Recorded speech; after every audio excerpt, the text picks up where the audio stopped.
When I say Gamertag, you say radio. Gamertag. Gamertag. Gamertag. You know what? I think I just throw it to the crowd and see what happens, man. Ladies and gentlemen, podcasting since 2005. You're listening to Gamertag Radio. With your hosts, podcaster Hall of Famer Danny Pena, the always opinionated Paris Lilly, and from outside of the norm, Peter Toledo. This is Gamertag Radio. Hi, welcome to a brand new episode of Gamertag Radio. This is your host, Danny. And joining me this week, we have Paris here, man. What's going on, Paris? Hey, what is up, man? How you doing? Good, man. So we have a couple of things we're going to be talking about on this episode. So one of them is that we're going to be talking about is your experience about the Game Awards, right? We're probably going to talk a little bit about the new announcement from Xbox, right? And just the experience overall. And then after that, our favorite episodes of the decade. So sit back, relax. This is going to be a great show. And remember, hit us up. If you want to send us questions, comments, and feedback, this is how. Send us your feedback or questions.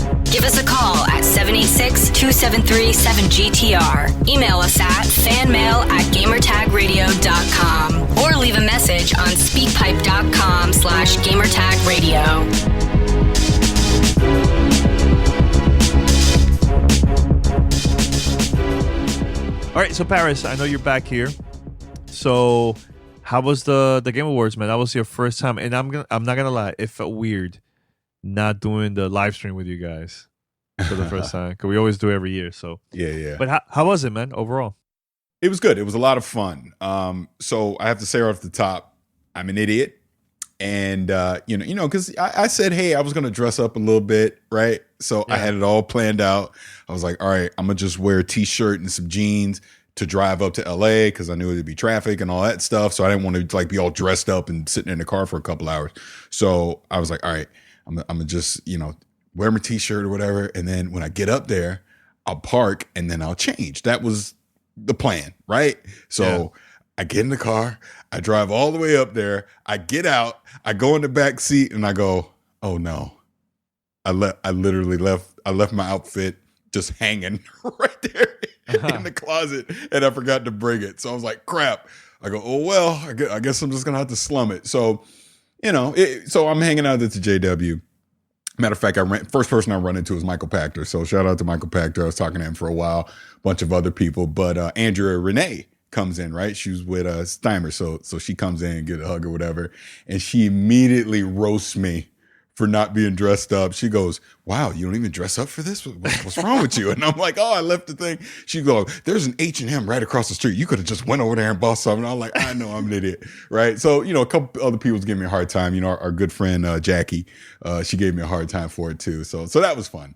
Yeah. But overall, it was great. It was really great to be able to attend. I went with Khalif from Spawn. We were sitting together. And now, if people were following me on Twitter, actually, we talked about this. We talked about this in the end of the episode. Remember, I had the conspiracy theory that Cyberpunk 2077 was going to be there. And at first, you disagreed with me. And then at the end, you kind of was like, yeah, you might be right. So I saw some people on a couple PR people from CD Projekt Red were here in LA. I was like, okay. And then someone else I knew said something to one of them. He was like, hey, we have an office here, which I know is true. So then I said, I see you tomorrow night at the Game Awards. Wink, wink. Crickets. Didn't say nothing. I go, because I chat with this dude all the time on Twitter. So I was like, okay, something's up. So sure enough, we're in the Game Awards waiting for it to start. And I was talking to Greg Miller. Greg, and you already know this. Greg Miller is absolute saint because everybody knows Greg. Everybody.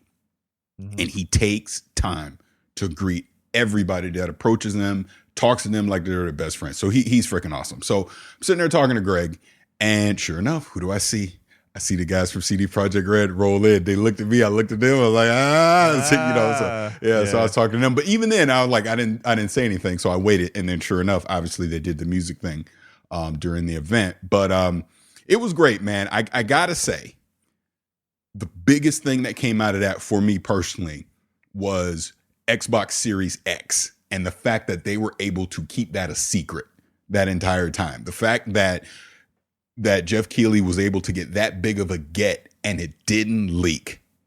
I mean, hats off to Microsoft, hats off to everyone on his team that did not leak, because that was a huge surprise that not only did they put a name to Scarlet, but we got to actually see what it's going to look like, and he already had the interview with GameSpot. Phil Spencer had an interview with GameSpot, and then Hellblade 2. That they showed that off, which, hey, this is what it's going to look like early on. So much so, Danny, that I'm like, wow, I never played Hellblade. That game is a great game. Well, yeah. Let me finish. So I'm like, I never played Hellblade. I even tweeted it because I wasn't sure, and I said, "Is Hellblade on Game Pass?" And then people were like, "Yep, it is." So yesterday, I downloaded it on PC via Game Pass, and bleep this out. Holy shit, that game is amazing. Like, I could not believe it. I could not believe how freaking good this game is. And I knew of it, but I slept on it this entire time. I'm like, wow, now I see why Microsoft acquired Ninja Theory. This game is amazing. And I know everyone was telling me on Twitter, play with headphones. Oh my God, so good. So freaking good. Like, wow, how did I not play this game a couple years ago when it came out? It just baffles me, but it is fantastic. I am shook. I'm hooked. I got to finish this. By the time we talk on the next podcast, I will have completed this game because I got to. Matter of fact, when we're done with this, I'm going to start playing again. That's how good Hellblade is. So kudos to them for using Hellblade 2 to also be a part of the Xbox Series X announcement, because it piqued my curiosity. In fact, here's a game that maybe there's more people like me that never played it, and it's on Game Pass. This not only sells the next system because it looks amazing, the game itself is amazing, and it sells Game Pass because you're like, oh, wow, it's on Game Pass. If I got Game Pass, I can go play it right now. You see what I'm saying? So I really think Xbox shined out of this. We also saw Godfall, which came out of that, which is basically the first PlayStation 5 game that we got to see. And it was funny because the devs were actually sitting right in front of us during that announcement. So they were very proud to see that. But again, kudos to Jeff Keighley, man. He puts on a great show. I think Sekiro winning Game of the Year was the shock of all shocks, because I was not expecting that at all. But no one was. But like we were saying last week, I'm glad it won instead of Death Stranding. And this is nothing against Death Stranding, but I just feel like a game that nobody was talking about winning Game of the Year further validates the Game Awards. You know what I'm saying? Like, this isn't just some big commercial. This isn't just Jeff Keighley's best friend getting hooked up and getting Game of the Year shine. It's like, no, the game that deserved it won. Now, I personally, I got to talk to the developers from Obsidian before the show, and I was telling them, how much I love the Outer Worlds, and I was really hoping it would win. It did not. Disco Elysium won Best RPG? Yeah, RPG. I never say it right. Which, is that on Game Pass? I don't know if that's on Game Pass, but that's another game I got to go check out. I even got to talk to one of the guys from Remedy for Control, like after the Game Awards were all over at the JW. I got to tell him, and I was just like, hey, I knew nothing of your game until I went to Gamescom, and then, shout out to Vita. Met Vita. Vita sat me down in that room, and I got to play it. I sat down with the lead narrative design. She walked me through the game. It was amazing. And like I said, it's one of the top 5 games of this year. And I just told him how much I appreciate. That was the best thing about the Game Awards for me, was I got to actually talk to the developers of these games and tell them how much I appreciated the work that they did. You know what I'm saying? So that was really cool to be able to do. And then again, just all the different people in the industry that I got to see that we know. I got to talk to Aaron Greenberg for a little while. I saw Phil Spencer. I did not bum rush him and go, hey, come on the podcast. But but it was funny because, again, I'm gonna name drop here real quick. I was talking to Mark Noseworthy, from Bungie, and he walked by and we locked eyes, and he looked at me and I looked at him, and he goes, hey, stop giving me a hard time on Twitter. He kept going. Phil? Yeah, Phil Spencer. So he knew who I was. He knew who I was, which was funny. But it's just an awesome time. Just so many people in this industry, and why, I love that we get to do this. I love that we've met so many people in the industry that we can connect with, and, just be able to hang out and talk. And we all got to get together and celebrate the gaming industry. That's what Jeff Keighley has created. So kudos to him. I love the format of what it is. You know, it was fantastic. Look, I'm not a fan of Green Day, so I know a lot of people are. So that was probably my only moment of it. But I even thought the Muppets segment was cute. You know what I'm saying? Like, it didn't feel cringy or anything. Like, the show wasn't cringy. It was a good show, a little too long. I mean, they probably should have cut it by a good half hour, 45 minutes, in my opinion. But other than that, it was great. Great. Had a fantastic time. Absolutely. I'll go again next year because why not? It's here in LA. The only part that I was kind of like, was the Fast and Furious at the end. That was just kind of whack. Well, but whatever. Besides that, but I get it. It's business. It's business. Yeah. But. Again, and that's how I defend that. Yo, Jeff has to pay the bill somehow, right? People have to come on and sponsor the stuff. That is very clear. That was a sponsored segment. I get it. Just like the 10,000 Google Stadia commercials that played during it as well. And those are very cringy ads. Yeah. Oh my God. But that's paying the bill. That's just paying the bills. When they're actually handing out awards and people was coming up giving their speeches, all that stuff was great. I loved it. Yeah, definitely, man. Anything else, Paris? Anything else? No, I think that's it. Like I said, it was a great night. It was great to connect with a bunch of different people in the industry. A lot of fun. And I'm excited for 2020. That's for damn sure.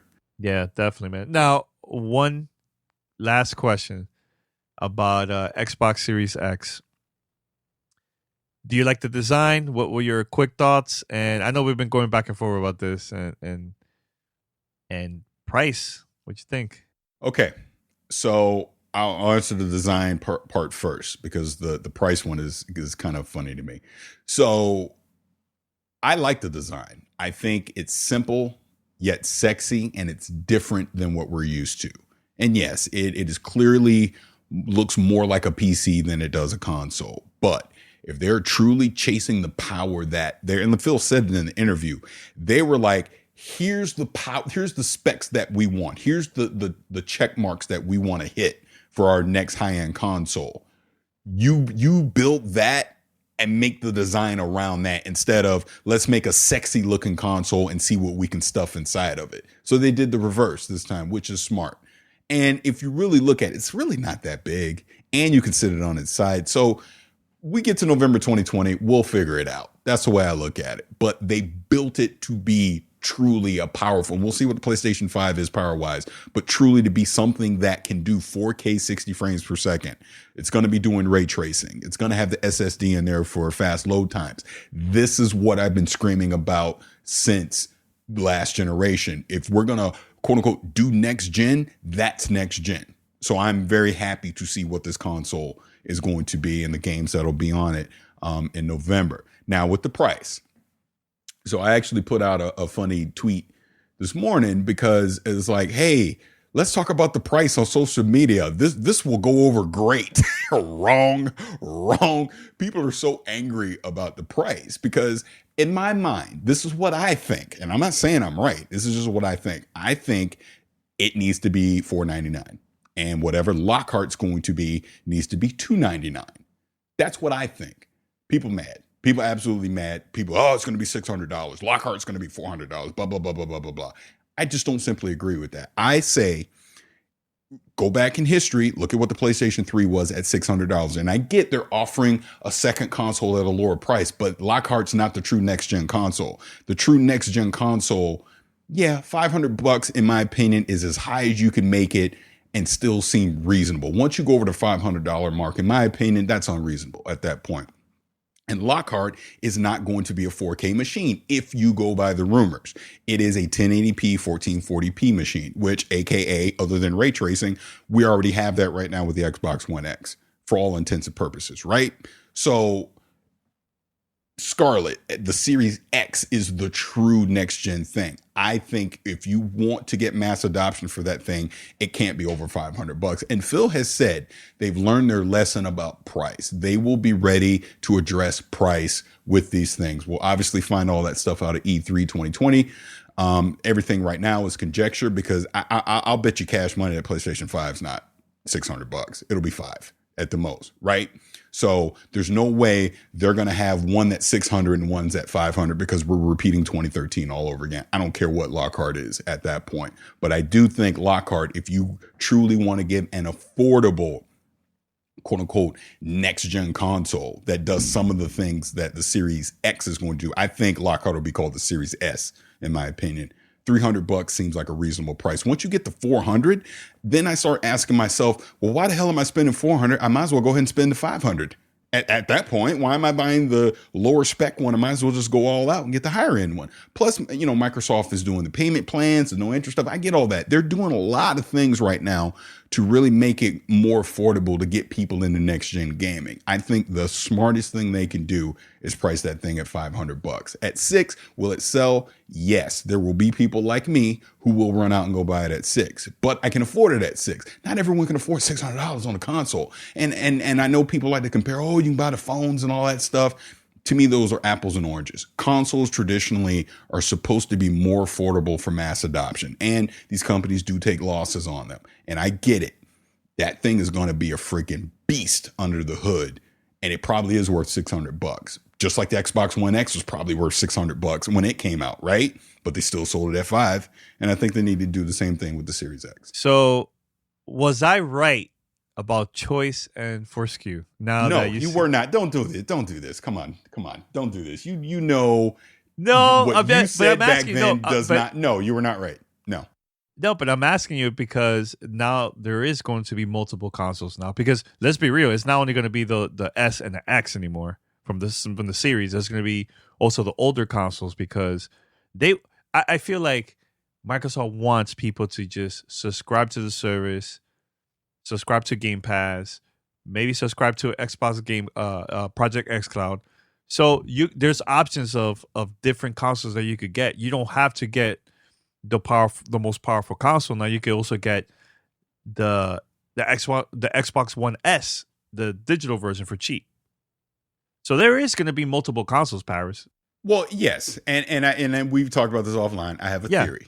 I don't think the one sticks around that long. I think a year tops, and they're going to start phasing out the Xbox One series. And when I say that more specifically, the One S and the One X.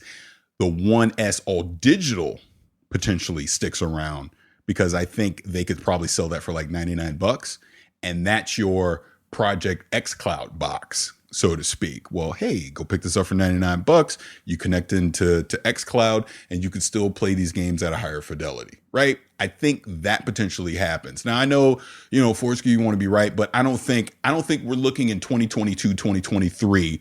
And we're seeing 4 different SKUs. They're truly going to be pushing this Series X and potentially this Series S. Now, the question I have, and then this is where maybe you're right, do they do a Series X/S all digital?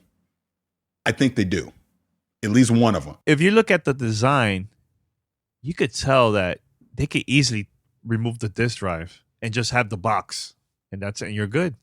And I think it will be a very sexy console. Like the design like that will be great if they do it like that. So I can see that. I can see that happening. Now about phasing out the consoles, I don't see that with the X for a while. I do. I see that because Lockhart is essentially the X. It is the X as far as we're talking next gen. Why are you going to have 2 of the same thing? This is what I'm saying.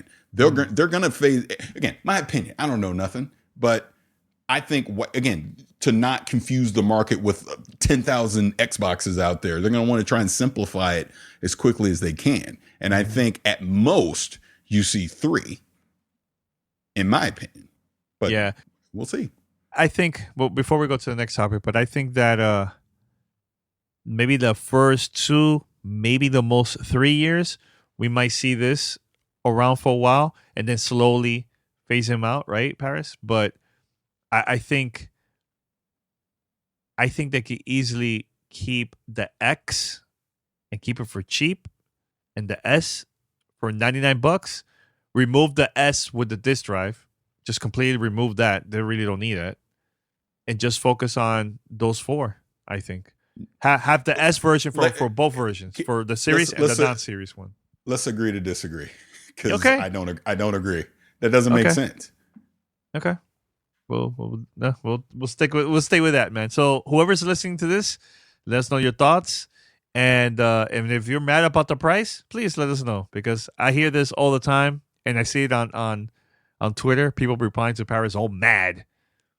But remember, guys, at the end of the day, it's choice, right, Paris? Choice is the theme for next gen. No, and to be clear, because I don't want people to take what I said before, like, you're so you don't agree with Danny. I agree in the fact that there's going to be choice, because again, this is what they're doing. If you look at what they're doing, which I think is very smart, they're giving you your high-end console. They're going to give you your quote-unquote mid-tier console. They're going to give you basically a streaming Project xCloud box, potentially, right?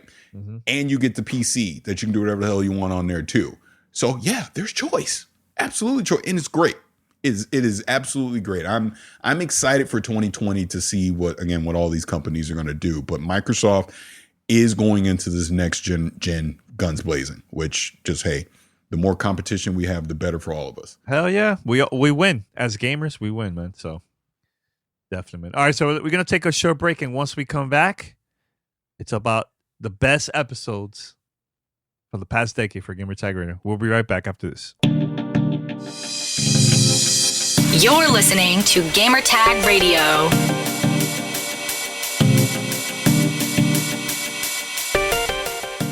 All right, so we're back here, Gamertag Radio. Paris, over the past decade, man, how do you feel about just GTR rollout? Because I think we've gotten better throughout the years. Not only doing roundtables, discussions, and stuff like that, but also interviews. I think we master that, man. Like everybody that we sat down and record with them, it seems that they get very comfortable and they open up a lot, you know. So and I feel like I've gotten better at my editing skills and everything. So to you, in your opinion, the past 10 years, what's something that you have learned since, you know, starting doing the whole podcast and then joining GTR and so on? Well, you know, I wasn't a part of GTR officially the entire decade. I didn't come on until 2013, but obviously, you know, we had been friends and collaborating way before that. For me, and the immediate memory that I go to over the decade, the one that's really shaped where I am today, I go to, that would have been E3 2014, I believe, and the Bonnie Ross incident. I have to go that immediately, because, you know, I got put on the spot and I didn't feel prepared, and I kind of internally panicked. And like I said, to this day, I've still never listened to that interview, but I just know internally I was like, this is terrible, eject. Hey, this is Paris, and I'm here with Bonnie Ross and Dennis Reese talking about the Halo Master Chief Collection. Bonnie, Dennis, thank you for doing this. Thank you. Thanks. So you just gave us an overview of everything that we're going to get in the Master Chief Collection. Bonnie, can you kind of give us some details on what we can expect? Yeah, I think that we've got Halo Combat Evolved Anniversary, Halo 2 Anniversary, Halo 3, Halo 4. We're also throwing in a digital series called Halo Nightfall, and then access to our 3-week beta starting in December. So hopefully lots of goodness for the fans. And Dennis, you know, like I said, you were just taking us through Halo 2. Can you kind of talk about what the Anniversary Editions... Yeah, the Anniversary Edition, we're really excited to bring sort of a new, refreshed look to Halo 2, since it's the anniversary coming up here, 10-year anniversary. So we've done things like add tons of different skulls to modify gameplay. We've added terminals to tell some deeper story. We've, it's running at 60 frames per second, so we really take advantage of the Xbox One hardware. They have classic mode. There's so many great new things for fans to really enjoy for Halo 2 Anniversary. And Bonnie, really quick, can you explain the digital series that's coming in the Master Chief Collection? Yeah, we're super excited to work with Ridley Scott and Sergio Mimica-Gazan. It is it's a premium series, so it talks about, it's basically an origin story for Agent Locke, who's a new mysterious character who plays a big role in Halo 5 Guardians. We're shooting in Iceland right now, and it's coming together. It's super exciting. I think fans are going to love it. And finally, can you give us a little bit about the Halo 5 multiplayer beta? Yes, the Halo 5 multiplayer beta starts December 27th, goes for 3 weeks to January 17th. We are focused on arena multiplayer, and It is an interactive beta. It's a year ahead because we really want to get input from fans on how we can make sure that Halo 5 Guardians is the multiplayer they want. Okay. Bonnie, Dennis, thank you for your time. Appreciate it. Thank you. Yeah, thank you. And to then talk to her a year later and find out she was just as nervous as I was made me really view the people in the industry, these developers and, I don't know, CEOs of these companies and all that stuff. You just view them as people, man. They're all just people, just like us. And, they go through being nervous and having confidence, all that stuff, just like we do. So ever since then, I look at these interviews and I'm just having a conversation, man. It's okay. It's okay if you're nervous. It's okay if you don't necessarily have the answer to everything. But the one thing that I will always be when I go into them is prepared.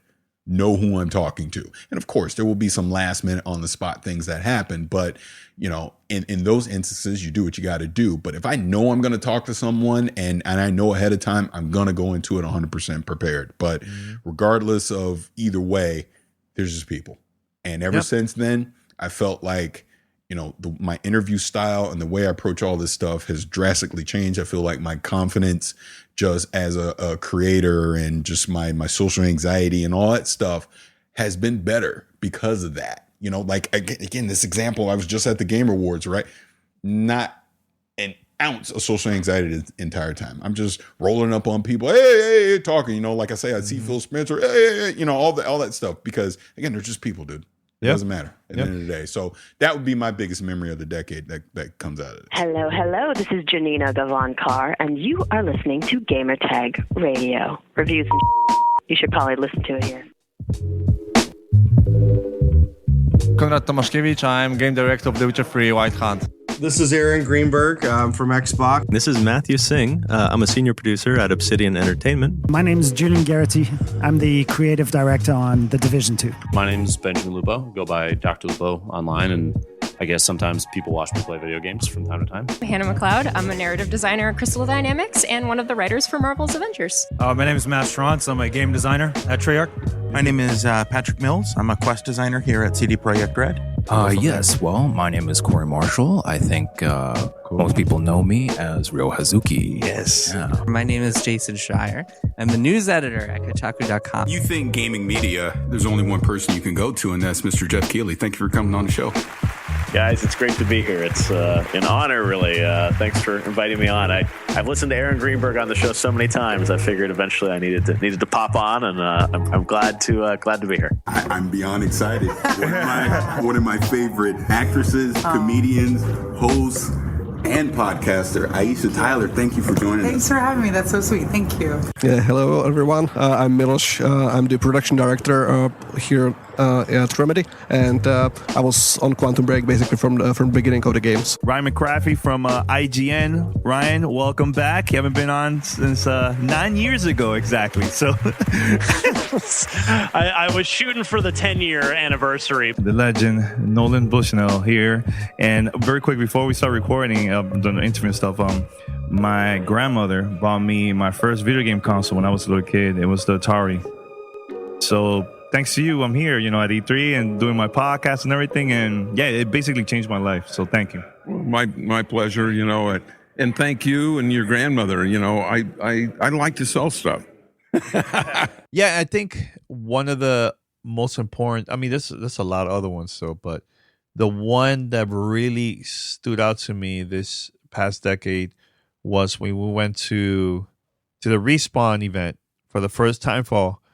That was only us two as podcasters, and everybody else was YouTubers and streamers. And the first thing that you said to me, you were like, Danny, we're dinosaurs. And that's when we decided we have to make a change and start doing video. Hey, this is Paris from Gamertag Radio, and we are here with the founder of Respawn Entertainment, Mr. Vince Zampella. Yep, How you that's doing? me. I'm doing all right. Been a long day, but... Yo, I'm sure it's been definitely a long day. So we've had a chance to play Titanfall. It's fantastic. I'm loving everything that I'm seeing so far, but I have some other questions for you regarding the game. First and foremost, what can you tell me about, with this being a multiplayer-only game, but it has a campaign element to it? What can you tell me about that? The campaign is really, it's to bring in context to the universe. you take this.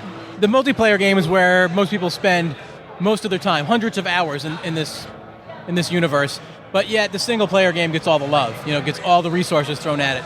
So we took all that and put it into the multiplayer game. So it's not to beat you over the head or change the way you play multiplayer gaming, but it's to bring that universe to life, to give you context, to give you backstory, to make it feel more engaging and engrossing. So there will be a beginning to the game. There will obviously be a story, and there will be a definitive ending. Yeah, there's a short campaign that draws you in, shows you the characters, gives you some of the lore of the universe, and kind of introduces you to everything. Hey, this is Paris with Gamertag Radio, and we are here with Abby Heppy, the community manager for Respawn Entertainment. Thank you for joining us. Yeah, absolutely. My pleasure. Thanks for coming out tonight. Oh, no, it's been great so far. Now, awesome. The first question I have to ask, how in the hell did you get in that box? I'm looking at the box because I was trimming because I'm like, wow, that box must be huge. But it's not. I'm 5'6". I'm not small. I did do yoga back in the day, so maybe that helps. But it was really a challenge of can anybody in the studio fit? I'm not the only person in the studio who has climbed. This is going to sound so weird. That has climbed inside the box.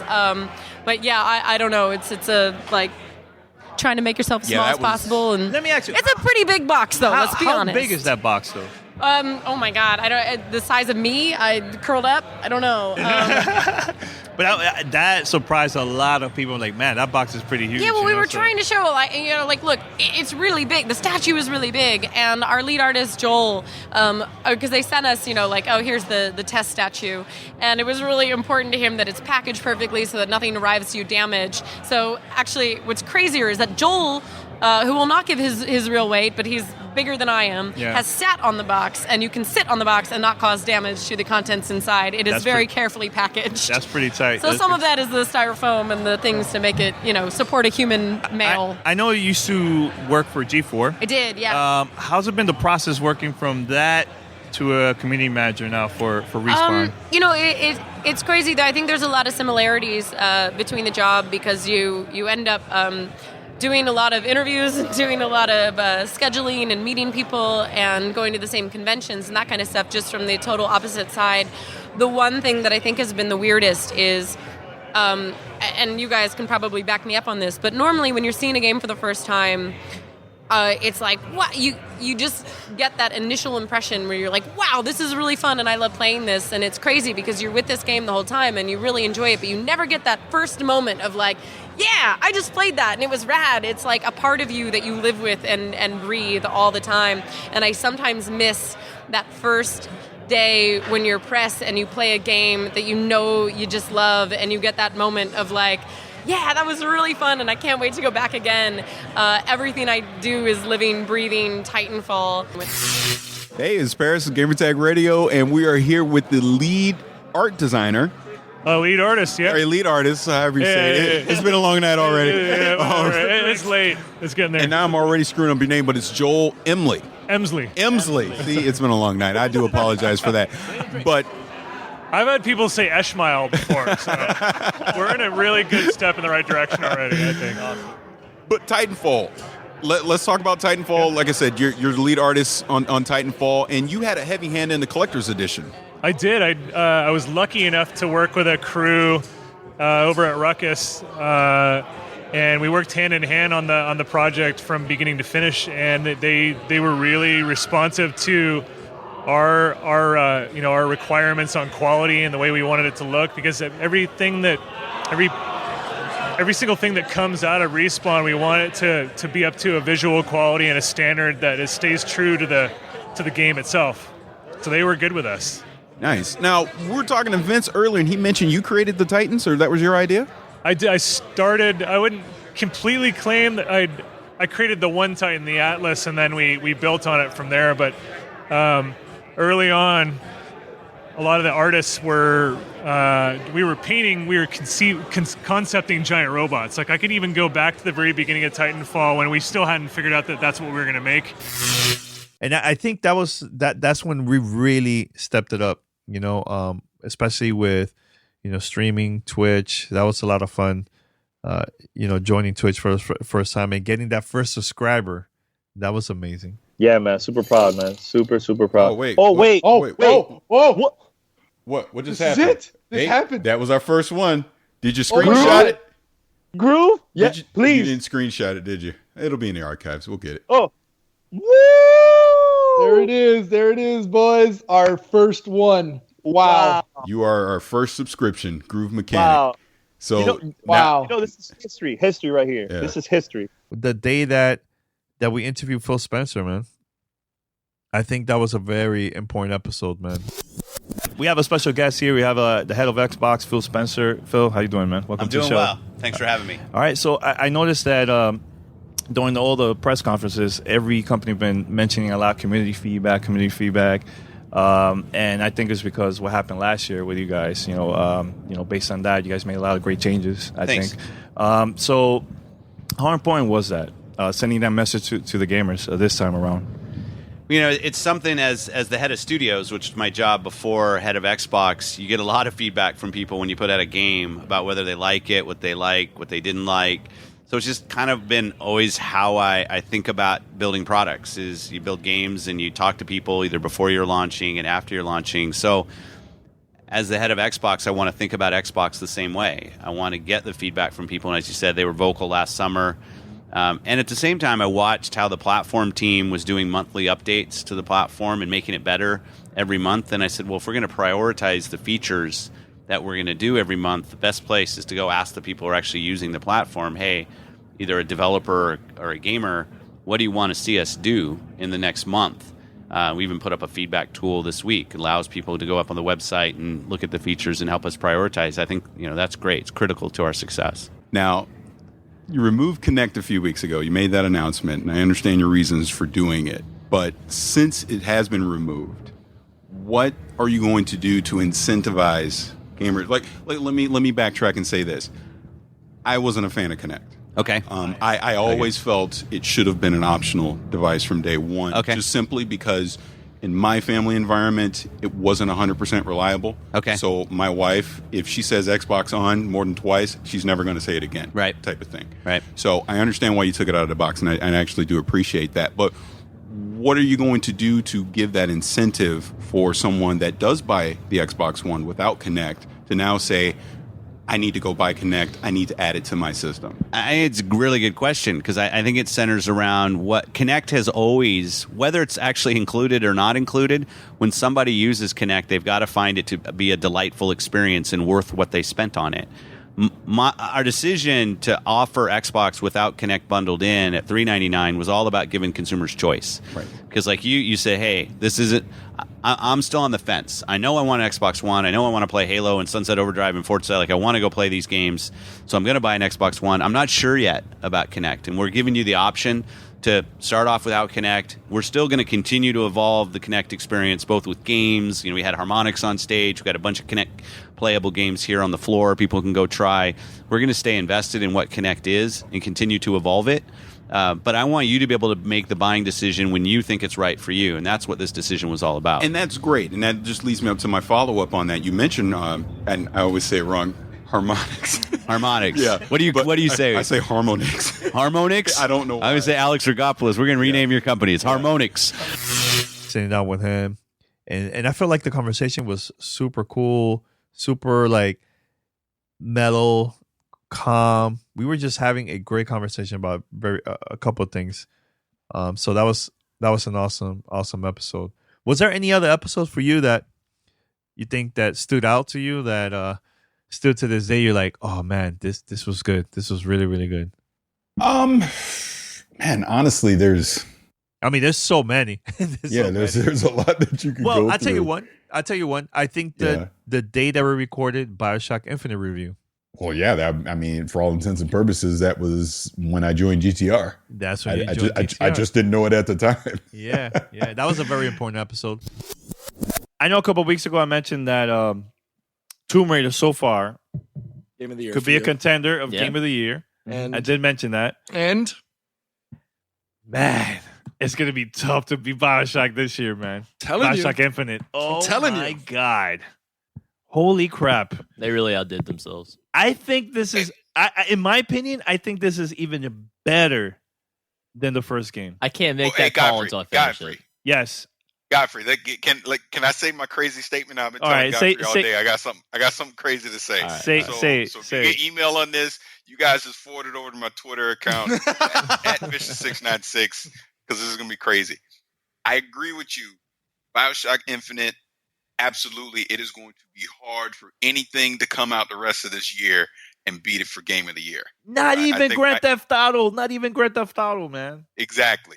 It's gonna be tough. But here's where it gets crazy, and I'm so curious if any of you probably won't even agree with me on this. I think from what I've played, unless they screw up the ending, I want to make that clear. Yeah, they did that in the first one. They did screw up the ending. Exactly. But from what I've played so far, this is the best game of this generation. I agree. Really bold claim. I agree with that one, yo. I was gonna say that too. Another one, and I feel like that was a very important interview, was the one that you recorded with Luke Smith. Was it Luke Smith or Mark about Destiny 2? No, actually that was Mark. It's funny. We did have Luke on during E3, which that one was great as well. But the Mark one was, like you talk about branching out from just doing podcasting. That was actually the first time I put something up on YouTube, like being serious about it, like, hey, let's see what this does. Mm-hmm. And it went viral because it turned out that I was the only one asking those questions. And this was during the Destiny 2 reveal event, and I talked to Mark Noseworthy about a few different things. Still here at the Destiny 2 gameplay reveal, and I am now sitting with the project lead for Destiny 2. So can you please introduce yourself? Yeah, I'm Mark Noseworthy. Mark, thank you for taking a little bit of time to talk to me about Destiny 2. So you guys finally have revealed it. We've seen the gameplay. We've seen the trailers. Yeah, it's out there. You know, I've had a chance now to go through all the modes. You played it? Everything.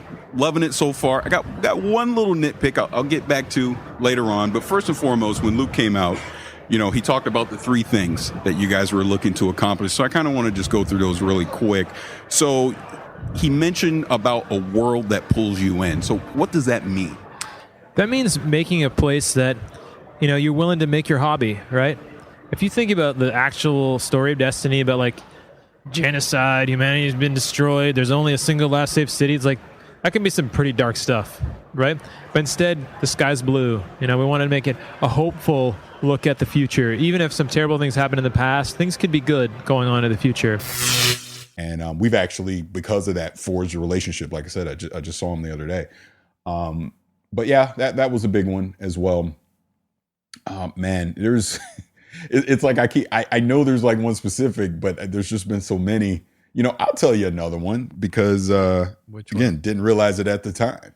The very first time that I talked to CD Projekt Red about The Witcher 3, not the interview we did later before it launched, but the very first one in 2013 during E3. Oh, I was there. I was holding the recorder. Yeah, you were there. Yeah. And I took a picture of you two. And I have a very special guest with me. You mind introducing yourself? Hello, I am Konrad Tomaszkiewicz. I'm game director of The Witcher 3 White Hunt. So we just got finished watching about a 45-minute demo of The Witcher 3. And just to start off, can you talk about the open world aspect that you've brought to the game coming from the sequels? Yes, of course. We thought about the open world from the beginning of the franchise. I'm in the company 10 years, and I remember that we want to make it also in the first part, but we worked that time on the Aurora engine, which was quite weak, and we couldn't afford to do stuff like this. Now we are ready. That was one, which then kind of started to establish that relationship with CD Projekt Red. So then you and I did that interview right before The Witcher 3 launched, which I thought was great, and it was very in depth, and I thought there was a lot of great information that came out of that. Obviously, just over the years, all the time that I've talked with Deej, you know, about Destiny and even, you know, later on Destiny 2. I would even say, I know you brought up the Titanfall one, because I know we talked to Vince, but it was the other interview we did that same night, which really sticks out to me. And I am blanking on his name, and you're going to kill me. He said Infinity War now. He worked on. Yeah, he went back to Infinity War. Joel Emsley. Thank you. Jeez, I was like, I'm blanking on the name. But Joel Emsley. Emsley? Yeah, Joel Emsley. When we talked to him, because he came up with the idea for the Titans, the design for the Titans, for Titanfall. So that was a great one. Then we kind of got more personal with him, into anime and Star Wars and all that kind of stuff. And, and then we got to talk to him a second time with Titanfall 2. So, just those kind of things where I felt like over the decade, that would be the biggest takeaway that I had is we've like established these relationships with just these different people in the industry so that, we'll talk to them one time and then we'll see them later. And there's that memory recognition like, oh yeah, I remember talking to you. You guys are great. We might have an on record conversation or even offline conversation. I mean, my God, the amount of offline conversations that we've had with various people in this industry. A lot. Oh man, a lot of stuff. So yeah. I take that even more. The things that we can't talk about that we talk with people about, Mm-hmm. And you know what, Paris, I think, and I brought this up the other day to you, I think that one of the things that I appreciate about this is not about getting the free games or traveling and getting these interviews and all that. I think the thing that gets me the most like attention out of all of this throughout all these years is just the respect that we get from people, man. Everybody just respect what we do, what we have to say. They love hearing like our opinion about everything, the good and the bad. They just love that. And they tell us straight up to our face, please continue to be you, man, because that's the thing that's going to drive us to make the product, the game, or whatever we're working on even better, because the things that you guys been saying on the podcast, and am I saying that we're perfect? No, we're not perfect, but I feel great hearing that from everybody, man. From people that have been working in the industry for many, many years, man. So that's something that's agreed. Super important to me. Completely agree. Yeah. I mean, and I would say on a personal note, I mean, I think it almost goes without saying the highlight that I've had from this decade would just be the relationship that I've established with CD Projekt Red and Cyberpunk. It's like you're the one that is responsible for that because you had the genius idea of recording my reaction. Mm-hmm. And then it went viral. And then you had like this whole year that passes where you starting to get to know people.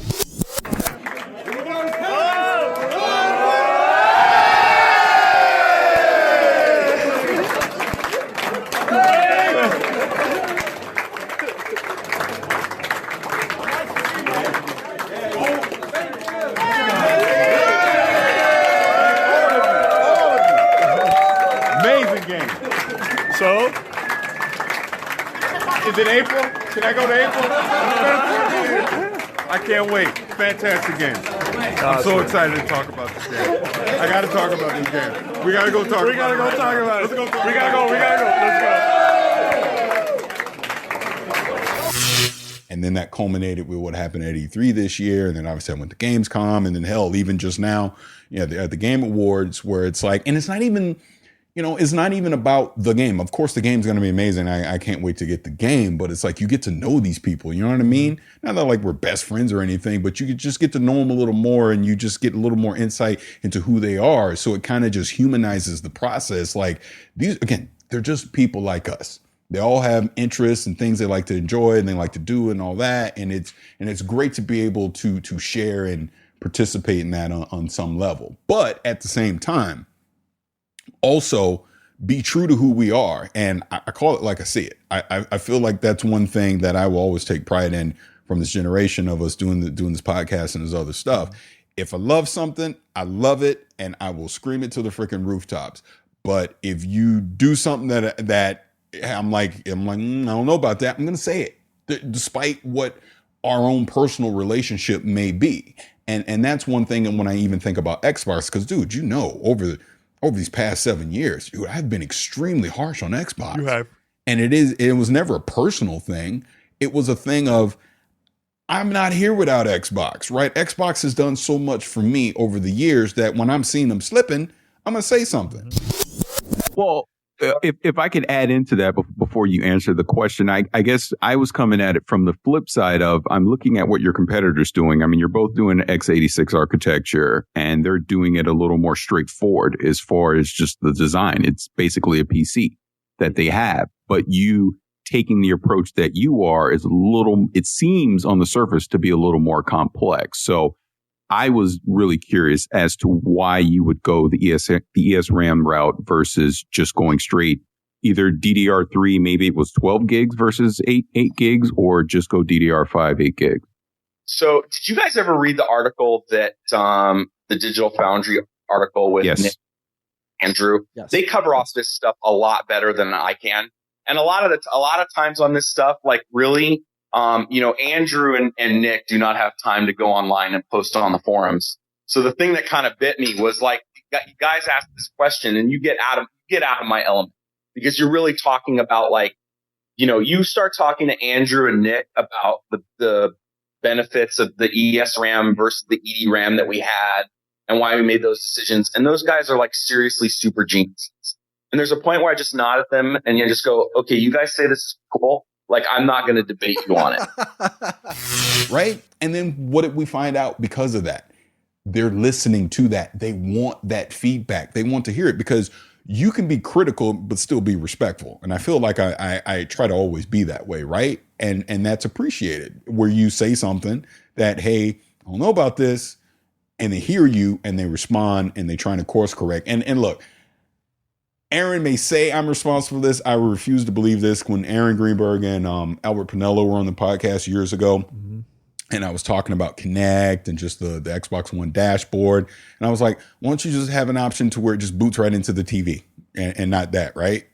And then what was it, like a couple months later, they actually did it. And Aaron always says, yeah, we heard you. And I'm like, come on. I guarantee you other people had to say that too, but at least they're listening. You know what I'm saying? And that's great. And that's probably, again, on a personal level, one thing that I take from this, that, even the games like I truly love, I will be critical of, but I do it because I love it, or the, like I said, the brand or whatever. But, I'm always respectful at the same time. And to know that my quote unquote peers are appreciative of that is a great thing to take from this gen too. And speaking about Aaron, shout out to him, because he has the record for the most guest experience in the past decade on Gamertag Radio.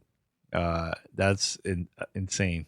Him, and in second place is Michael Pachter, the analyst from Redbush. So shout out to them, man, because look, easily they could decline and not be on a podcast, but they just love to be on and just have a conversation with us, because that's one thing that they always say, man, that we always bring up some great conversation, great questions. Michael Pachter. What's up, man? It's been a very long week for us, man, for all of us. So how's it been for you, man? I apparently am doing more talking to you because I lost my voice. Yeah. So anything that got your attention so far this year's E3? I mean, there's plenty of games that look great, but I think the only newsworthy thing at the show was Mario and Rabbids. I think that the idea that Nintendo would partner with a third party, would let them use Nintendo intellectual property, and would let them corrupt the intellectual property. So, having a Rabbid as Princess Peach and a Rabbid as Luigi, that's a big deal. I mean, can you imagine Disney, letting you put Mickey Mouse in Call of Duty and put a weapon in his hand and start, have him kill people? I mean, it would just change the whole brand image of Mickey Mouse. So this is a big deal, I think. And it's good. And here's the thing. Every time we have, especially Aaron on our show, and also Pachter, but every time we have them on the show, they say certain things that gets recorded during our conversation, and the media picks it up every single time. I know that was one with Phantom Does. There was other ones with we had, Aaron Greenberg and Albert Pinello when Albert used to work at Xbox. We were talking about Tomb Raider, the differences and all that. And at that time was like the 1080p and not 1080p. That thing went viral. I think Forbes picked it up in a bunch of other places too. Yeah, so I love that. I love that we just have a normal conversation, not thinking about clicks, not thinking about, just articles that's going to go viral. We just have a conversation. It just goes around, man. So I love that, man. This is Gamertag Radio. What's good, man? This is Paul, a.k.a. Philosophy from New Jersey. Hey, Godfrey, it's Brian from Buttonmaster, New Zealand. Hey, what's up? This is AJ. What's up, Godfrey? Just want to say, keep up the great work. You have the best podcast. Hey guys, my name is Cole from Pennsylvania. Hey, what's going on, gentlemen? My name is Kyle. I'm calling you from San Diego, California. My name is Javier from Miami. Hey guys, this is Nelson calling from Carson City, Nevada. Hi guys, Karina here. Thank you for making us feel like we've been a part of this for a long time. What is up, guys? This is Gianvito Toscano from Milan, Italy. Big fan of the show.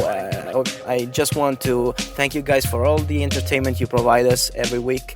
And I always listen to the show while driving to work. It's really interesting. It's really fun. Yo, what up, Gamertag Radio? This is Paddy from Adelaide, South Australia. What's up, Godfrey, Pete Rock in Paris? For the first time, you're listening to the voice of TJ here. We are living in the countryside of North Germany, near the cities of Bremerhaven, and Oldenburg. Hey, what's going on, Danny? This is Keon again, calling from Baltimore. I just, this message is not any question or anything like that. This is more of a thank you, Danny. I just want to thank you guys for being very consistent with the podcast. This is Garth Wolf calling from Columbus, Ohio. So my name is Jeff from DFW, Texas. Hey, Gamertag crew. My name's Nathan from Ohio. First-time caller, long-time listener. This is Tom from the United Kingdom. Danny, you can only return the digital if you buy an Xbox. You can call in. The game is crap. Stop sword and shielding it. Hey guys, my name's Nelson. I've been listening to you guys for a while now, and listening to your latest episode with Paris talking about PUBG and review scores. I don't know about PUBG. I haven't personally played it, so I can't tell you if it deserves a perfect 10. But I do agree that we need to do away with these review scores. Hey guys, it's Benny Corona. It's been a while since I've called in, so Pete, go ahead and crack open a beer. Mike, aka Hungry Bear from Miami, Florida. How's it going? My name's Jason. I'm from New Zealand. I'm a first-time listener to the podcast itself as well. So you guys are the first show I've ever listened to. Hey guys, I'm back. It's your boy MM2K. Yeah, I'm back, even though Paris, last time I left the message, he was laughing at me, cracking jokes about the whole core gamer thing, you know, but that's all right, man. That's all right. I'm going to see you on Twitter. Hey, guys, this is Kelly from Portland, Oregon. This is George from Michigan. Hi, my name is Daniel from Dortmund, Germany. Hey, Gamertag, Robert from Virginia. Hey, guys, this is Kendrick from St. Louis. How you doing, GTR family? This is DeAndre calling from Atlanta. Hey, Gamertag crew. This is Josh from Fargo, North Dakota. Morning, Gamertag Radio. This is Damien from the Virgin Islands. What's up, GTR? My name is Denko. I'm from Bulgaria, a small country in Europe. Your boy Joel Hill, Boricua Star from Puerto Rico. Hope you're doing good. Hey guys, Joe from San Antonio here. Here at Gamertag Radio. This is Kevin from Ohio. This is Kelly from Portland, Oregon. Hey, this is David from Baltimore, Maryland, and I have a question for Paris. Hey guys, big fan of the podcast. Started listening a couple months ago. My name is Dan from Fort Lauderdale. Hi, this is Francisco Garcia from Los Angeles, California. Good moment, GTR. This is Joe Coleslaw from the Discord chat. Hey, good morning, GTR crew. This is at Maximoto in Jacksonville, Florida. Hi, guys. It's Devin from Scotland. Gamertag Radio. My name is Dylan. I'm from New Hampshire. Hey, what's going on, guys? Mike from Minneapolis. Hello, GTR crew. Spaz here. You know the one with the X's and I's nonsense? Hey, Gamertag Radio. My name is Tondi, and I'm from Toronto, Canada. Hey, guys. This is Anton, and I just want to say you guys are doing an awesome job with the show. Hi, GTR crew. This is a Puerto Rican, so Paula Tredi from Twitter. Hey, Gamertag Radio. This is Jake from Arizona. This is Eustace from the 412, Pittsburgh, Pennsylvania. Hey, guys. How's it going? This is Anton from Dallas. Hey, Gamertag crew. It's Lauren from Mississippi. Hey, Danny, Pete, and Paris. This is Juan coming in from New York, New York. Hey, Gamertag Radio. What's going on? My name is Garrett from Washington, Indiana. This is George from New Jersey. I've been listening to you guys for a few years. Hey, guys. This is Joe Arroyo from San Antonio. I'm fairly new to your show. I just started listening to it on Spotify. My name's Tom. I'm a long-time listener. Hey, Gamertag Radio. This is Mark Brown out of Woodstock, Georgia. Hey, what's up, Gamertag Radio? This is Kendall from Missouri. First of all, just want to say love what you do. Big fan of the show. My name is Tomas. Hey guys from GTR, this is Anthony straight from La Isla del Encanto, Puerto Rico. Hey, how's it going, guys? It's Eric out of Texas here. Been listening to the show for about 11 months now. Hey, Gamertag Radio crew. It's Phoenix of the Phoenix Podcast. This is your friend Tyrone Hawk over the way from Caracas, Venezuela. Hey, GTR team. It's Michi Diaz in the house. Hey, what's going on, all you Xboxers? Raven Homicide here, and I am here at GameStop in Fort Pierce, Florida, and we got a pretty good crew out here. Hey, what's up, Gamertag Radio? This is Thunderbird614, and I'm a long-term listener. I've been with you guys since at least I think 2007, 2008, around that period, listening faithfully. Hey, what's going on, guys? I want to leave this on SpeakPipe just to, again, apologize. I didn't mean to come across like an on Twitter. But after getting the animated GIFs, or GIFs, as the creator would call them, and the responses about being done with the conversation, I didn't mean it to go that route. What I was trying to say was I thought that the caller had a valid point outside of the fact that he said the words console wars. That was it. And I had a bad day at work, so I heard that. I started tweeting. I tried to back off on it multiple times, and then people started to come at me. And that's fine. I get it. It's Twitter. I've done it before, too. All I wanted to say is please listen to my other voicemail that I tweeted at you guys that you can listen to. It's about 5 minutes. Don't play it on the show. I don't even want an acknowledgement of the fact that you listened to it, really. It was just about the fact that Microsoft has continued to be visible where Sony hasn't. And that kind of business marketing is worth talking about on your show, in my opinion, because we turn to your show because you are attached and close to the business. That's all, man. Anyway, I apologize once again. This is Gamertag Radio. Voicemail at 786-2737-GTR. Do you remember when, I mean, this is before you joined the GTR, but when we started having parties, and I think in the past decade, one of the last parties that we had was Community Vibes 5. That's the one that we did over during Super Bowl weekend. Were you paying attention to that during that time or not really? Because I don't remember. Because I know you were still an Uncle Gamer.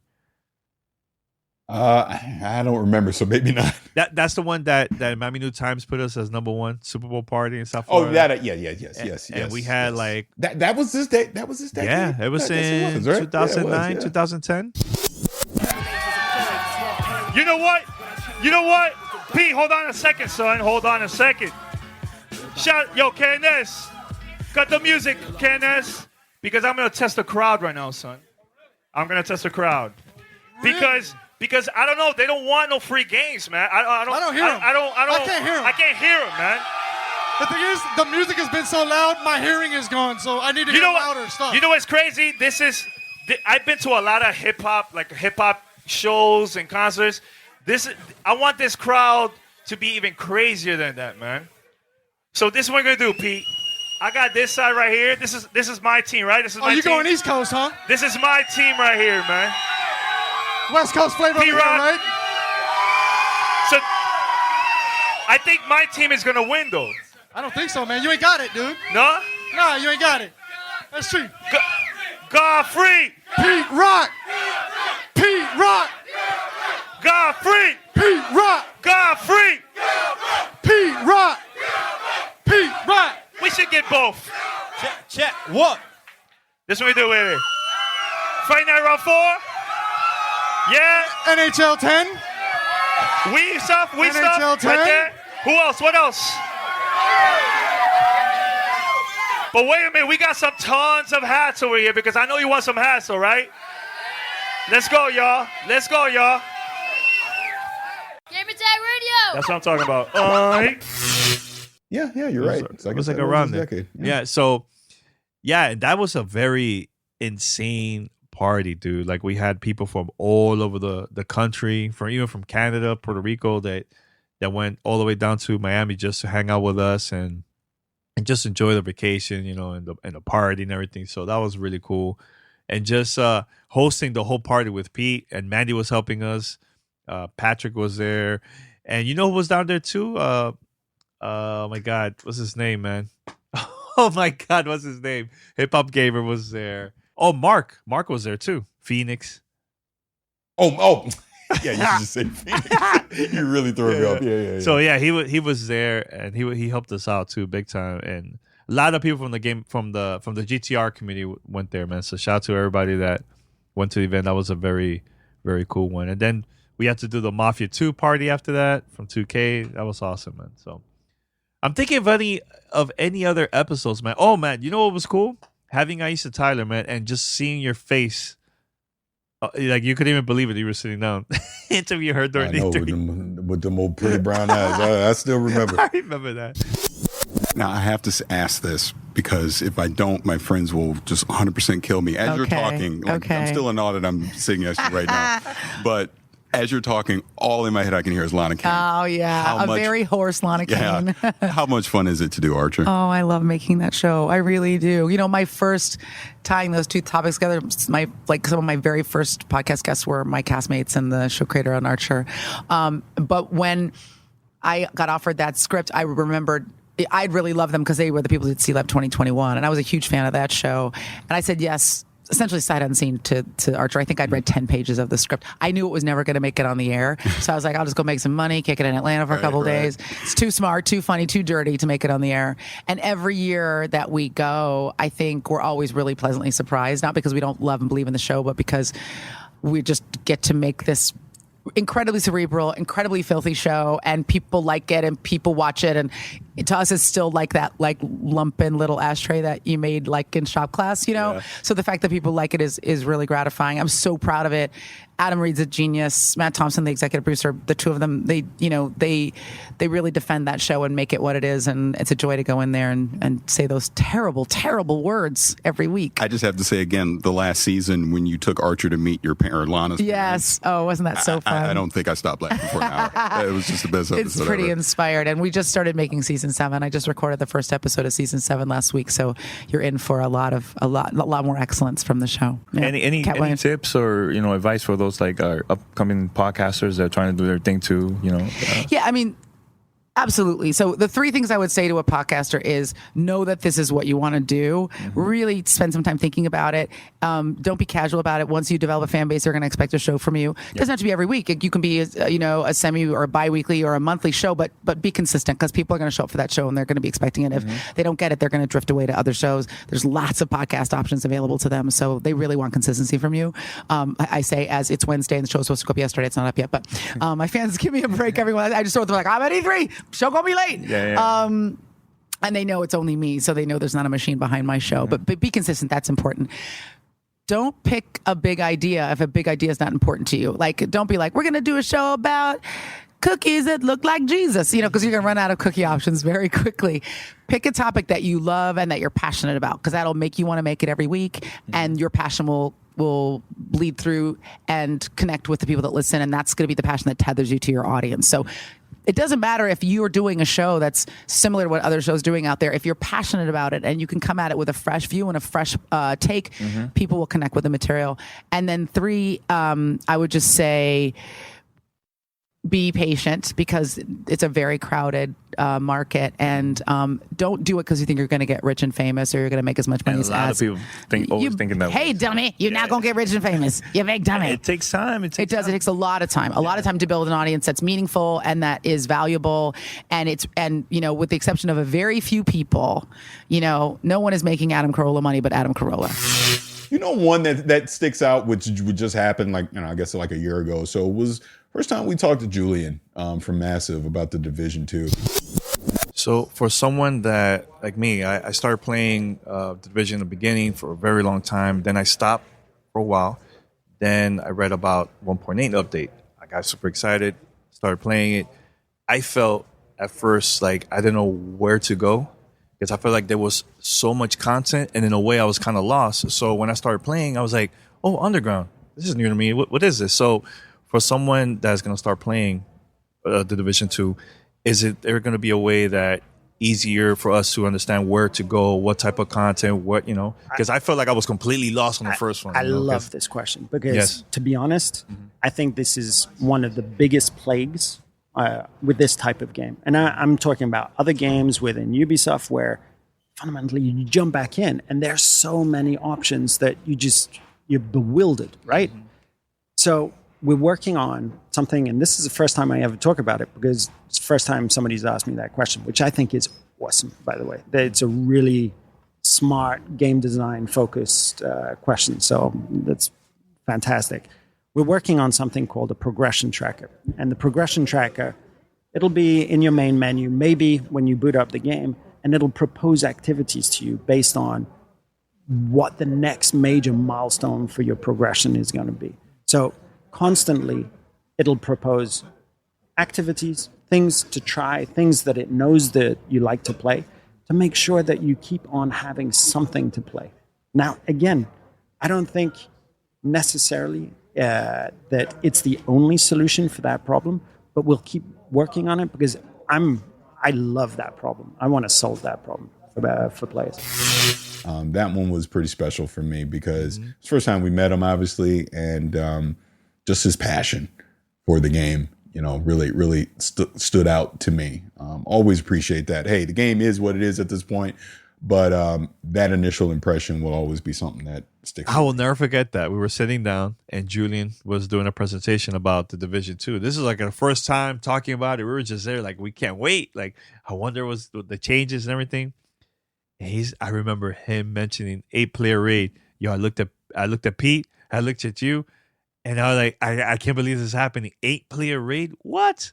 That was a very cool moment. Yeah. And during the interview with Julian was one of the things that he said, Paris, that went around the web, was he mentioned there was going to be multiple raids. When you beat that raid, you're going to be rewarded with something that makes you stand out, that makes you, signifies to the entire community, okay, these guys, they've achieved the impossible. And we're treating it like that. So there won't just be one raid. Throughout the first year, we're going to deliver multiple raids. Oof. I wasn't even ready for that one. During the first year, which didn't happen. Yeah, he did. Which didn't happen. It didn't happen. Yeah, he said it. Yeah, and that went around. So, and that was like, the game was just announced. Like, they just did a presentation, and that was a very early conversation. Usually when you sit down with a producer or a developer, they won't say those things. They're like, oh, we'll talk about that in the future. But he felt so comfortable with our conversation that he just said, oh yeah, we're gonna have multiple raids this year. I was like, what? That was insane. Insane. Yeah, it was. He absolutely was. I'm gonna take it back. Getting an email like, hey, Danny, we'd like to invite you to go to London for Assassin's Creed. I'm like, I can't go, man. P and Paris went. Then the other one was Paris in France. You and P went over there too. So how was that? You're traveling all around the world, and now also just recently going to Germany. Just because creating content, man, throughout the years. Yeah, I mean, it's definitely another thing. Just some of the opportunities over the past decade, like you said. I've been to Europe. God, I've been to Europe 4 times. I think 4 times. Obviously, I've been to Canada. Obviously, just different events. Throughout the United States. But even like an opportunity where I got to go up to BioWare and help give them feedback on Anthem. You know what I mean? This wasn't I'm interviewing people and I'm sitting down. It was like, no, we respected your opinion enough that we want you to actually come in and play our game early and tell us what you think and don't hold back. And I absolutely did not hold back. But to have, my name is in the credits for Anthem, stuff like that. Those are fantastic memories. Like I'll say just the time I went to London with Pete, and even more specifically, the time I went to Paris with Pete are 2 memories I'll never forget, because like that trip to London was just amazing. We are in London right now. We're at the Assassin's Creed Syndicate preview event. I'm here with Pete. What's up? How you doing? Good, man. It's been a crazy last couple of days, but yes, it has. you know, for everyone out there listening, we're out here in London. We've been seeing the sites. We've had some hands-on time with Assassin's Creed Syndicate. We're definitely going to give you our impressions on that. Pete, really quick, what are your impressions so far since you've had some hands-on time? Obviously, it's an early build of the game. They let us run through levels 3 and 7. So we got to have an initial introduction to the main characters, Jacob and Evie. And one of the key elements that they wanted to focus on when they came up with Syndicate was an improved movement and navigation. And I have to say, they've fixed it. There's a lot of issues that I had from Brotherhood on with navigation, moving, free, the whole free running. You can't expect it to be a YouTube video, so you got to take it with a little grain of salt. I think they improved on it. Have they perfected it? I don't know. But I really like the movement. It's improved dramatically. I mean, we're there for Assassin's Creed, but just again on the personal level, the friendship level, and just bonding with people and meeting people, and obviously being in another country was amazing.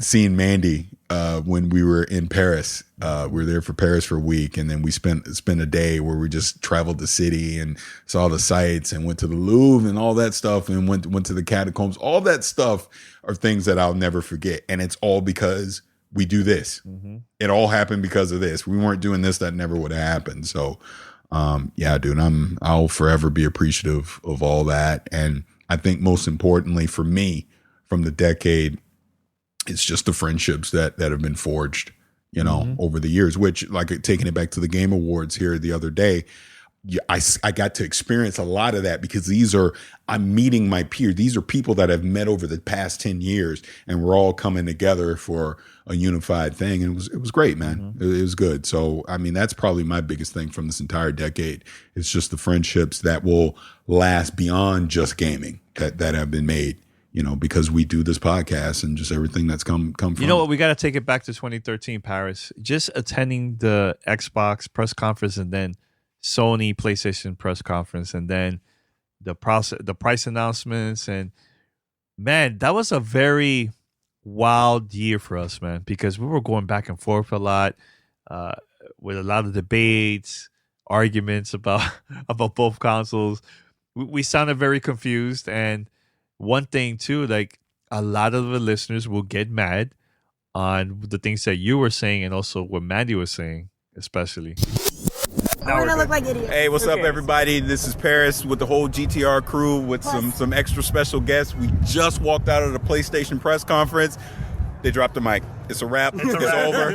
I am canceling my Xbox One pre-order that I just made about 3 hours ago. I did mention this before. I was like, look, it wasn't because of the games, but it was just that smart move. DRM. Yeah. Use games. And that's what we've been saying. Always online. That's it. And cheaper price. Offline cheaper gameplay. Price. Offline single player. But here's the thing. At the end of the day, they didn't only just do that as like, hey, let's poke at the beast that was Microsoft. They still came out with games. They gave us a lot of crap that we've been wanting. Kingdom Hearts 3, Final Fantasy Versus 13, Final Fantasy 14, Final Fantasy 15. There is such, and that's just Square Enix. Yeah. Hey, Godfrey and Gamertag Radio. This is Dave Davenport. I live in California. I actually live not very far from Paris. And I was just listening to your last podcast, and you have to call me back. But man, the young lady, she talks too damn much, and she needs to give it a break, man. 1 minute conversation she should have with herself. I guess she likes to be heard. She likes to hear her voice too much to me.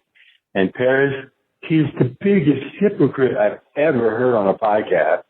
Actually, I used to really love listening to your podcast. I think I'm going to disconnect it from my Windows phone and my iPhone, my iPad, my Windows 8 Surface tablet, all that shit, man, because shit is aggravating, man.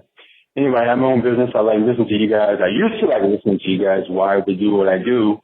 But, man, there's some aggravating-ass people on your podcast, man. Anyway, wish you the best, Godfrey. Hang in there, man. You're pretty creative to do, man, but some of the shit that I hear on there is amazing. the connect. What they need to do in order for it to learn how to recognize your voice between your voice and any other voice is that when you first set it up, you turn it up as loud as you can and let it adjust. And if you just pay attention to that, with all the knowledge that Harris acts like he has, you would think that he would learn how to figure that out. The Connect is not as hard as you think it is. And man, he should give that damn Xbox One to somebody away, the way he is. And that whole, PC, elite shit that he has about, Steam. I have a Steam account. That shit is, half the shit doesn't work, man. If your PC isn't set up for it. Anyway, it just really aggravating listening to some of the stuff on his show sometimes, man. And I'm a little bit too old for that. But wish you the best, man. With some of the people who are just way too over their head, man, what they say. They don't really, I don't think they listen to them themselves speak what they're talking about, man, because they don't know what the hell they're talking about. Especially Paris, man. I used to really like listening to him, but he is such a hypocrite, man. Anyway, thanks, man. Take care and be good. All right, Paris. So we're back here. Explain yourself. Your thoughts about this whole, getting your Xbox One for free and being a hypocrite. What your thoughts? Well, man? first and foremost, after we got that voicemail, I texted him and we had a conversation offline, and we came to an understanding offline, about the whole thing. And I think he's even emailed me since. I can't remember exactly, but anyways, he's cool. He's just passionate. He's just passionate because, here I am talking junk about the Xbox One, and I didn't have to pay for it. So he felt like, well, if you don't like it, why do you even have it? You should just give it away. And the first thing I told him in the text was, that was my initial thought. And you were the guys that kind of talked me out of that, saying, nah, don't get rid of it. Keep it. Why are you going to get rid of it? You're just going to want to buy one again eventually anyways. So I kept it.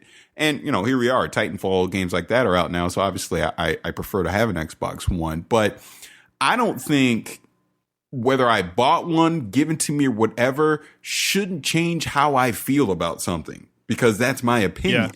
Yeah, I mean, and that's the one thing totally agree. I think overall people need to realize when they listen to us.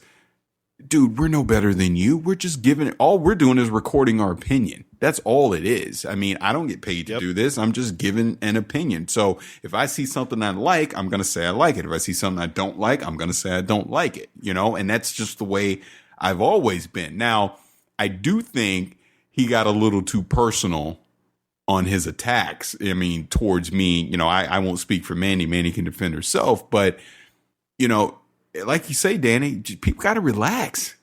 I mean, it's not that serious. I mean, it's just video games. A game. Yeah. Exactly. Play the game. I don't know. It's just a game. Yeah, I don't know, Paris. Like, people are taking this way too personal. I find it hilarious. To tell the truth. Oh no, it is, and that's just overall, that's what people have to understand. Like, obviously we get feedback. People see our comments and stuff on Twitter. You got to understand, when you see me talking on Twitter, take about 99.9% of the things I say as being full of crap, because I'm just talking out of my butt. Basically, when I come on the podcast, I try to give my honest opinion on something. When I'm on Twitter and me and Danny are saying whatever back and forth, we're just joking. But people think we are dead 100% serious. And then it's just not the case, because we're just having fun. Yeah. It's just fun. Yeah. Yeah.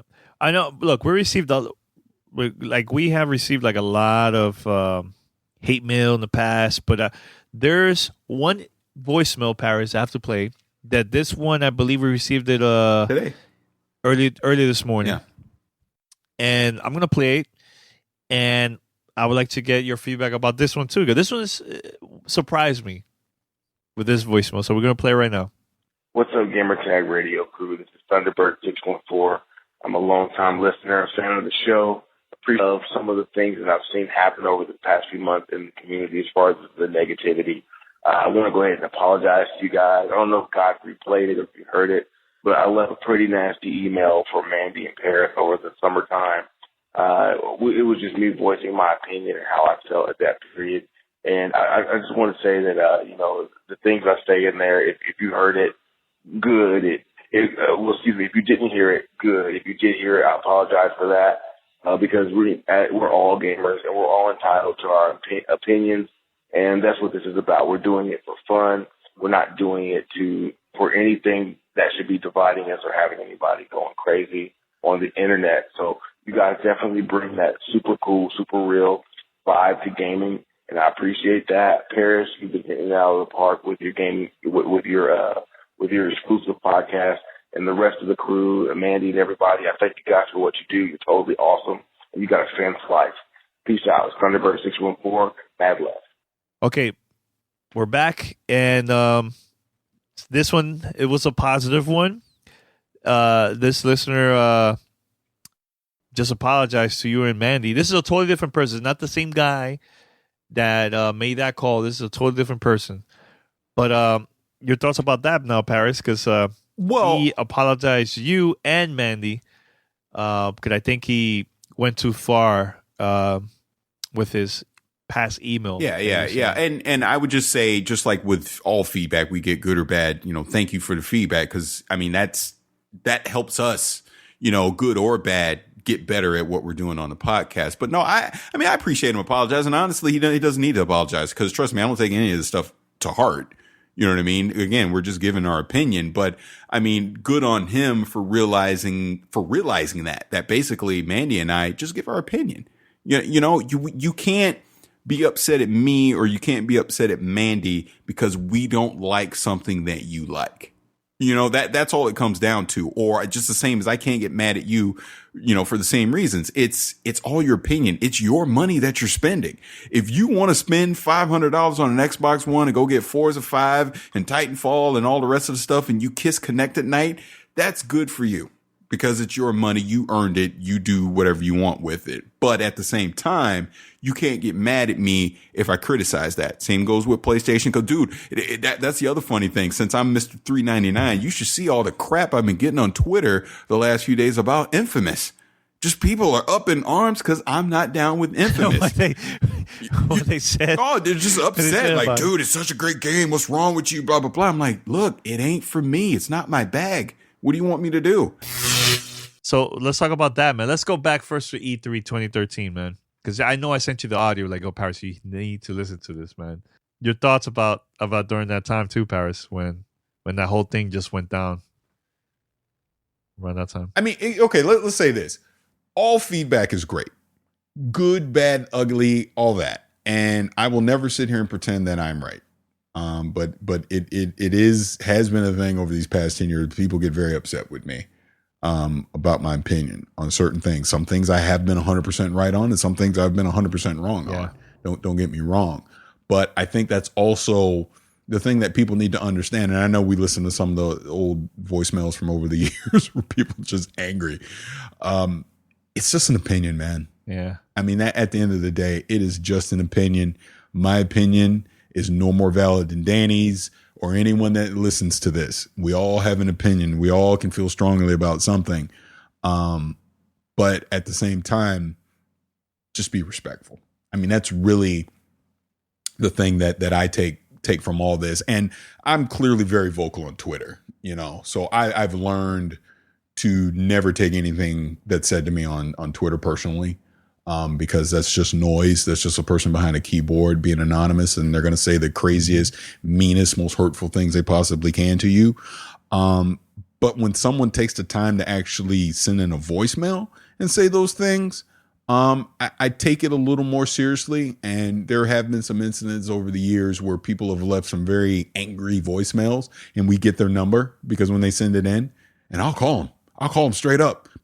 Hey, it's Paris. Got that voicemail you sent. And well, in some we've had an actual conversation and we come to an understanding. We may not necessarily agree at the end of the day, but we at least come to an understanding on where we both come from. And some people hear my voice and they instantly hang up. So I don't know. You're right. But it is what it is, man. And I'm never going to change who I am. And I think another thing, just over the years doing this podcast and going to meetups and, you meet people and all that kind of stuff is, I think one thing that everyone that has actually met me in person can say, I am the same person on this podcast that I am in real life. It's just who I am. Yep. I love gaming. I love to have an opinion on it. I love to speculate about things and put my opinion on. Like one of our dear friends, I'll just say his first name, but Glenn never agrees with me ever, but I love him to death. Yeah. And he's a great person. Yeah. And he'll say that. He goes, wow, we never agree on anything, but I love you. And honestly, that's the best compliment you can get, because it means that I might think your opinion is cuckoo for Cocoa Puffs, but I respect you as a person and as a friend. And I would hope that anyone that has listened to me on here anyways over the past few years, that you can at least respectfully disagree if you don't agree with what I'm saying, and understand I'm just giving an opinion, man. That's it. That's all. So yeah, the feedback's been great. I have to say this, like I also appreciate all the listeners that have been taking their time to send, voicemails, sending us emails, or they'll go to Discord and post their questions, or Facebook, or just Twitter, just different ways for them to like communicate with us, and they just want to be part of the show. And sometimes it brings up some great conversation, like, getting emails from people from all over the world. That's something that I truly, truly love, and I appreciate that so much, man. And also shout out to Keon, man. And I know Keon been calling us all the time, sometimes even multiple times a day. Because there's maybe some news that pops up, or he just thought about a question at the moment. He couldn't send it during the first time he called. So he sent us multiple questions. But you know what I did, Paris? I went back and I found his first voicemail ever from years ago. So I'm gonna play here. This is from January of 2016. Keon calling us for the first time. I'm going to play right now. Hey, what's going on, Gamertag Radio? How you guys feeling? Just first off, want to wish you guys a happy new year, happy 2016. This is Keon calling from Baltimore. I just wanted to say that the interview with Mr. Aaron Greenberg was a really, really good interview. I highly enjoyed it, and I must give credit to, of course, the whole team. Both of you guys did an excellent job. But Paris, I give you a lot of credit, brother. You definitely know how to ask the hard questions, and you don't shy away from them. So definitely kudos to you for asking the questions that you asked. It was definitely a very entertaining interview, and I thoroughly enjoyed it. But I guess if I had to ask you guys a question for 2016, I guess I would ask, with so many different events going on and you guys having so much access now that you guys definitely deserve because of your hard work, what are some of the gaming events that you guys are looking forward to this year for 2016? I guess that's it, though. But once again, thank you guys so much for your work, your very hard work. It's greatly appreciated, and I just love listening to you guys while I'm on the road. So you guys take care and enjoy your day. Bye-bye. You know what? I have to say this. There was one email that a listener sent us. Remember the girl that it was a caseworker that he told us that there was this girl that I think it was a teenager that heard about us and inspired her to become a game designer. We also have this segment on our show called Fan Mails. We get a lot of emails, a lot of voicemails from listeners everywhere. So I'm about to show you a couple right here. This one, my co-host Peter, he read this email on our show. Yeah. Got an email from Lionel, aka Legendary Law. What's up, Gamertag Radio? My name is Lionel, huge fan of the podcast. Love the job you guys have done, especially when you discuss the necessary issues of the Xbox One. But I'm emailing you to inform you of the impact your podcast has on people. I'm a caseworker with the state of Florida, and I have a foster child on my caseload who has ambitions of becoming a gaming developer. Recently, I introduced her to your podcast, and her reaction to listening to you guys was quite inspirational. She has no idea that there were podcasts dedicated to gamers or people such as herself. The simple joy you brought to her in an hour podcast really uplifted her and gave her the drive to really pursue her dreams. She's been through a lot in her life, but that 1 hour podcast shows how much of an impact you can have on a person in such a short amount of time. Again, huge thanks to the job you guys do. Whether you guys know it or not, you have really made a difference. So a couple months after that, he emailed us again and told us that she passed away. And but one of the last things he was saying to me that she was super excited, super happy that we talked about her on our podcast. So you never know who's listening to your content or the people that you're changing probably people's lives out there, you know? And she was super excited that we gave her a shout out on the podcast. That was pretty cool. And then I think it was like almost a year later, we found out that she passed away. Like, I remember getting that email. I will never forget this. I was watching TV and I got that email and I started reading it and I just broke down. I started crying. I was like, man, I can't believe this, man. I remember that. That was to me was one of those like most impactful email that I've ever gotten, man, since I started doing GTR. I mean, there was other ones too. Godfrey, Gamertag Radio crew. This is Mitty. MIDI. You might know me from some of my Twitter posts, which are sometimes a little bit awkward. I've never called before. I'm a little kind of shy about that kind of thing, but I wanted to call and personally say congratulations to you guys. I remember listening to you for the first time right before E3 of 2013. I was looking for unbiased video gaming news from some people who knew what they were talking about. And I went to tune in on my phone, tune in radio, scanned through numerous podcasts. I had never heard of Gamertag Radio before, stopped at GTR and took a listen. And from the minute I heard you guys, the first thing that struck me was how knowledgeable you were. And the second thing was that the passion that you was doing what you wanted to do and having a good time doing it. Godfrey making it to the Hall of Fame is huge, but being on Spotify is huge as well. Congrats all around to all of y'all. Keep up the hard work, guys, and you're an inspiration to a lot of people. Was there any emails that you think, or voicemails that stood out to you that you're like, man, this is pretty cool, man? You know, from a listener? Nothing I can specifically think of off the top of my head. I mean, I know they're out there. I mean, we've definitely got some very inspiring ones from people that have listened to us over the years, and just, you know, here's one. It's not a specific person because I can't remember the name, but I know we've gotten multiple emails where people feel like they're like they know us, like we're all friends sitting around having a conversation. They just unfortunately can't chime in while they're listening. You know what I'm saying? I appreciate those kind of emails because it just lets me know that we're doing something right, you know, and I guess the best way to put it is we're just being ourselves. I think people can definitely sense that when they're listening to us, how genuine you are when you're talking and when you're just full of crap. And I think we definitely get more people where they think we're genuine than they think that we're full of crap. So I appreciate those kind of emails. They always stand out. And again, like I said, all feedback is great because even the ones where people are ripping us a new one, I need to hear that kind of stuff. We need to hear that kind of stuff. That's how you get better. Yep. You know, that's how you get better, is being able to take both positive and negative feedback and use it constructively. Yep. And actually, there was one voicemail that we got that this guy, he actually bought Far Cry 5 because of the Hope County Stories series that we started releasing right before the release of the game. That was pretty cool getting that voicemail.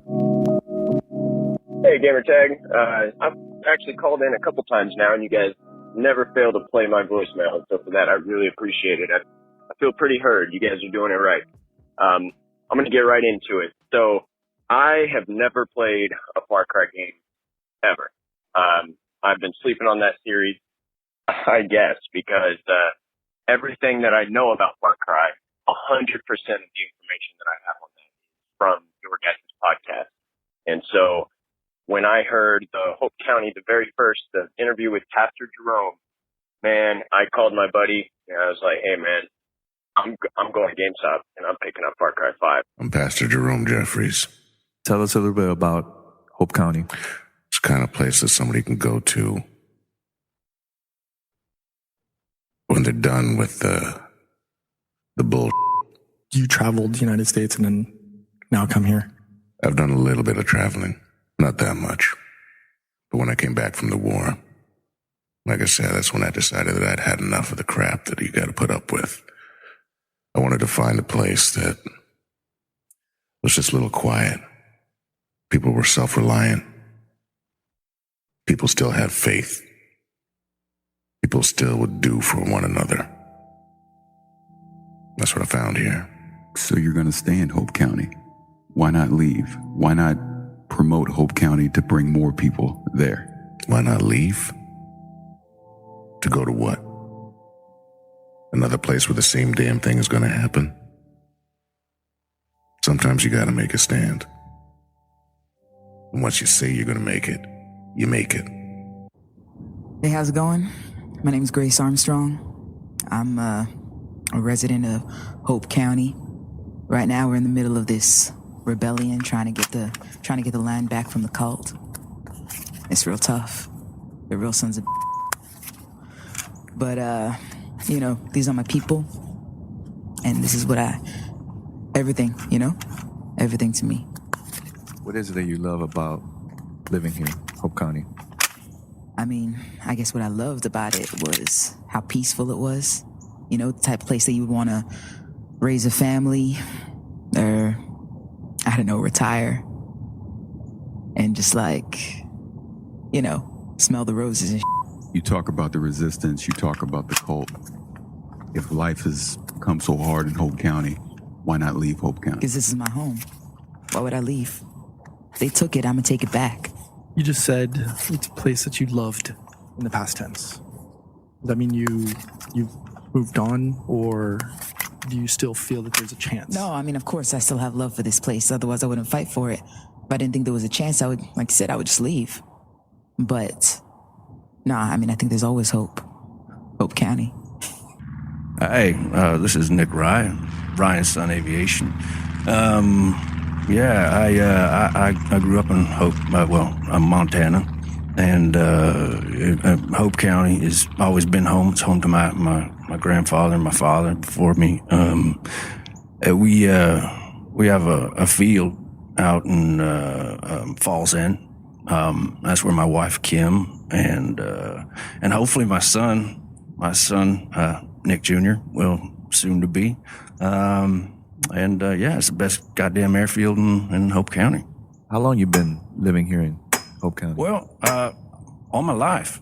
My granddaddy, he flew in the war, and my daddy took his plane, and he started a crop dusting business, and I inherited the plane.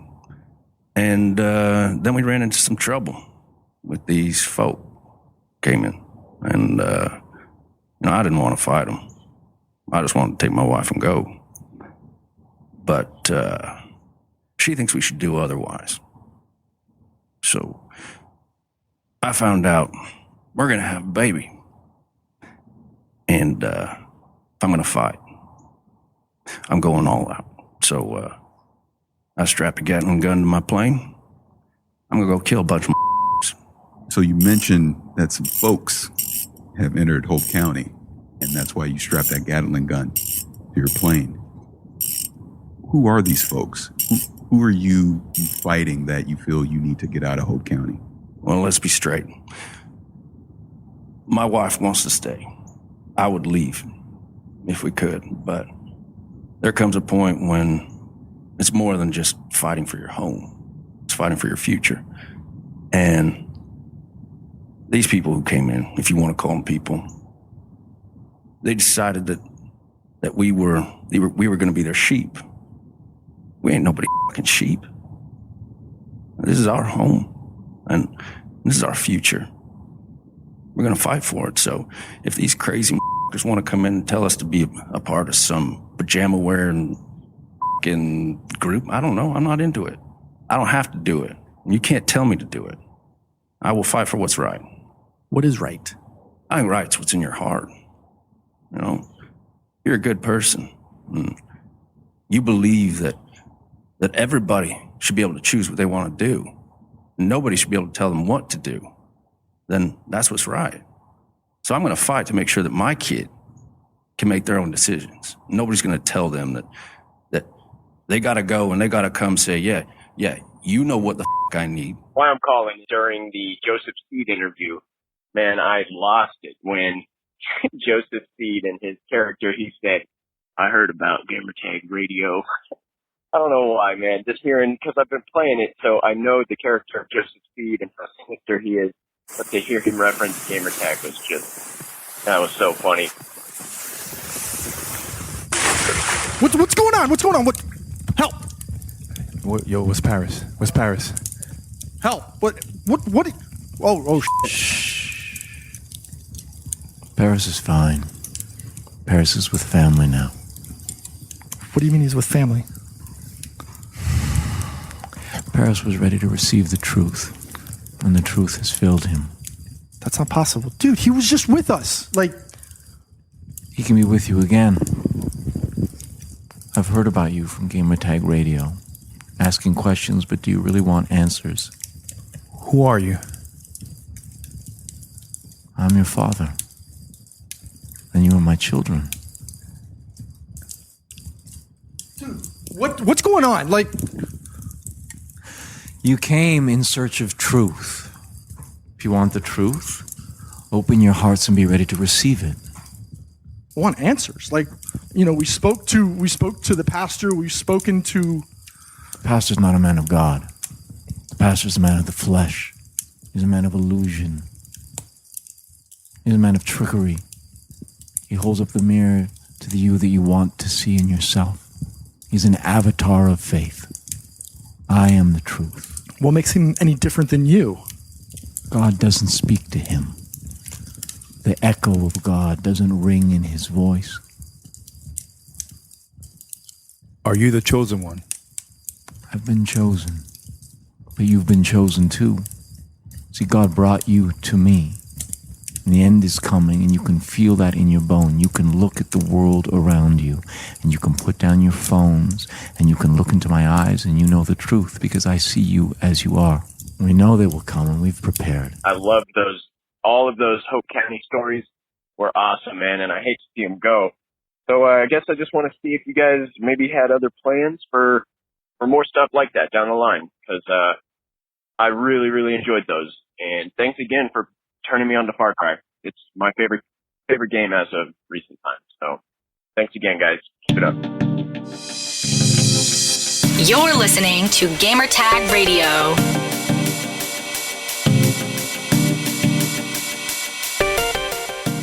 So shout out to him. And honestly, that was a very cool moment for us, just sitting down with the voice actors of the game and just recording it with no script, and it came out really good. That was insane.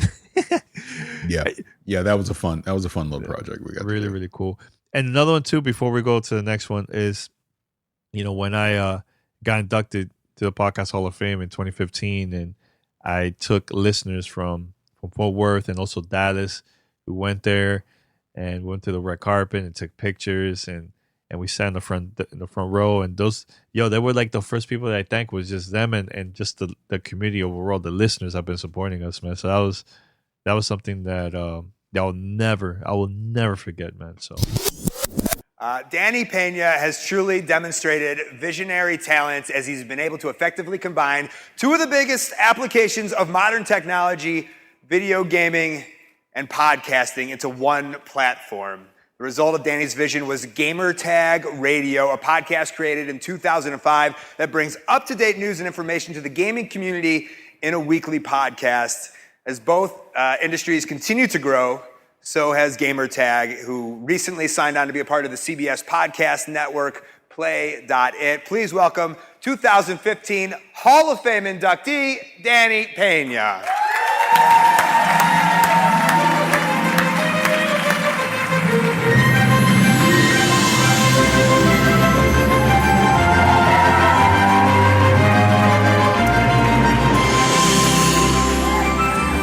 Crazy. Yeah, I'm trying to hold my tears, so bear with me, man. Sorry, I'm trying to... Here's the thing. I want to say this very quick. I've been doing this internet radio thing since 2001, and then our podcast in 2005. And I did it for fun. I wasn't thinking about business, no download numbers, and none of that stuff. So eventually, because of the support of our community, we got like huge numbers, and they always will attend our events too, man. So shout out to my community. They're right there in the front, our listeners. I invited them to come here because, you know, I want them to, they've always been part of our journey. So thank you for supporting. So, all right. So I would like to thank the Academy. Also, my parents. I have to say a quick story. The Miami Herald interviewed me about the Podcast Hall of Fame and our podcast. And my father, he went to the store to get the newspaper and everything. And he called me crying and stuff, right? And he was like, I don't know what you do, but I'm very proud of you. So that was cool. Also, I really want to give a big, huge shout out to Jennifer, my love of my life. She's been there since day one. I used to record in a built-in mic on my computer, and she got to see the struggle with my audio quality, and she got me my first podcast studios, you know, my little mics and everything, mixer. So thanks, Jen, for supporting me. Also, shout out to my crew. P-Rock, Paris, Patrick, we're like Voltron, always working together, you know, so thanks for being there since day one. Also, my past staff members have been there supporting me. Anna, my brother, Nano, today's his birthday, so shout out to him. Angel, Nick, JVB, Drea, Mandy, Saad, David, Jonathan, Trex, and everybody else, man, so thanks. Also, shout out to Play It for believing in us and you know, part of CBS Radio. Thanks for supporting us. Also, like I said, my community, shout out to you guys. Podcasters, especially the new podcasters, like I feel that there's a lot that are stuck with the whole trend stuff. Don't worry about that. Be yourself, be unique, because the more podcasters are doing better than me, I want you to be better than me. That's going to help the space. So please be original, be unique, and continue, you know, with the whole podcast. And one more thing, please don't worry about iTunes front page. It's great. If it happens, it's cool. If not, continue having fun. All right? Also, very quick, I would like to dedicate this to a friend of ours that she contacted us 24 hours right after our first episode got released back in 2005. Her name is Krista Trixie.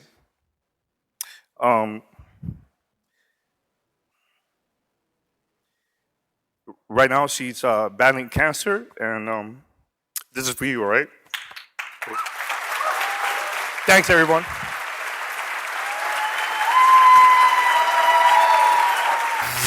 Well, another cool moment was when we had the Messenger screening in Tampa and also in New York City. There was a lot of listeners, man. They came from far away, man, from Philly, from Jersey, from Connecticut, from Boston, going to see the Messengers, the screening in New York. Now, like, I feel like I'm hungry again. Like, I'm always promoting and trying to get the word out about the podcast and the movie too with Neil and Chris. So I'm very excited to see what's going to happen once this releases to the masses and stuff. So, but it's good to get feedback from you and everybody else. So, but you brought it to your hometown, and thank you for bringing us with you. Buddy. Yeah. God bless you. Thank you, Danny.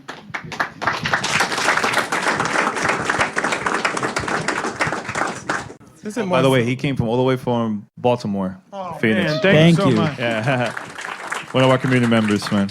So this is, I guess it's a question and a statement. The first time we met was in 2008 in Seattle at PAX. Yes. When I first started podcasting, and Danny pulls me aside and was like, you have to be who you are. Because I was very timid at first, and now I'm the most opinionated geek on the podcast.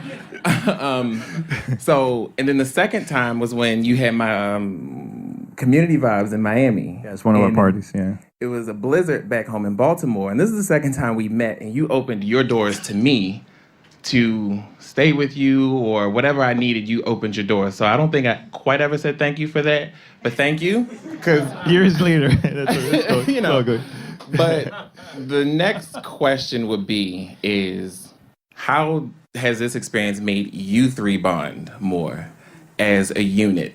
Because, I mean, you spent a lot of time with each other making this film, editing, approving, disapproving. So how did this experience make the three of you become better friends? These guys are like my brothers. And what's funny is I didn't know Danny when Chris assigned me to go follow him around California. I was just happy to go back home where I grew up in Southern California. I didn't even know who he was. And what's funny is as we ran around E3 and then I love games and we started talking and we both love hip hop and blah, blah, blah, blah, blah. And then the more and more we interact between the three of us and then how much he's done for the movie. So as far as like how it's bonded is we're way beyond friends at this point. This is family. This Platano power, like you said in there. I want to just give Danny one last little piece of credit. When we were editing the film, like Chris said, we did let go of our editor and it was a really big task to take it over midstream, but he would come when no one else was around and he would check on me. He would call me in the middle of the night, make sure I was still awake and cutting, and literally get on at 4 a.m. and be like, don't go to sleep. This is going to be so worth it one day. Never thought I'd be sitting here in New York City. He drove up to Tampa. He drove just to tell Tampa us, just to tell us. me and Neil. It's like, hey, you guys are Don't going to make quit. it through. Don't worry that your editor got cut. You'll make it happen. I have no doubt. Yeah. So while we're doubting ourselves, he's telling us, I have no doubt in you. So what are you going to do when you have someone telling you not to doubt yourself? Just do it. So that's what we did. And here we are. You know what? I the thing is, since day one, I felt like I see the potential with this movie. That's why I was like, Neil, don't worry. I know we're going through a struggle right now with a lot of behind-the-scenes stuff, but trust me, it's going to be all worth it, man. So, you know, we got you, man. Yeah. And the one that I really, really loved was when Paris, this was like a very cool moment, having the premiere of the Gamertag Radio podcast story when we had it on Twitch, that there was people there watching it with us together live. And there was even people that took a day off from work from like the other side of the world. I think it was like in like Australia, New Zealand, and they were watching it too there, man. So I appreciate all the support that we're getting from the listeners. And also, it was actually this year we needed support for us to go to E3, and the listeners helped us out big time, man. The community, absolutely, they put in money daily, or either donating or just through Twitch. That helped us out big time, and we attended E3 because of the listeners, man, because of the support that we get from the community, man. You know what, Paris? I have to mention this interview. I think the interview that I had with Major Nelson this year was a very important one for me. It was really good. That was a really good interview you did with Major. That was one of my favorite interviews I've done so far in the past decade, for sure. If people find your audio or your daughter, 100 years from now, let's say 50, 100 years from now, what is it you want people to remember you?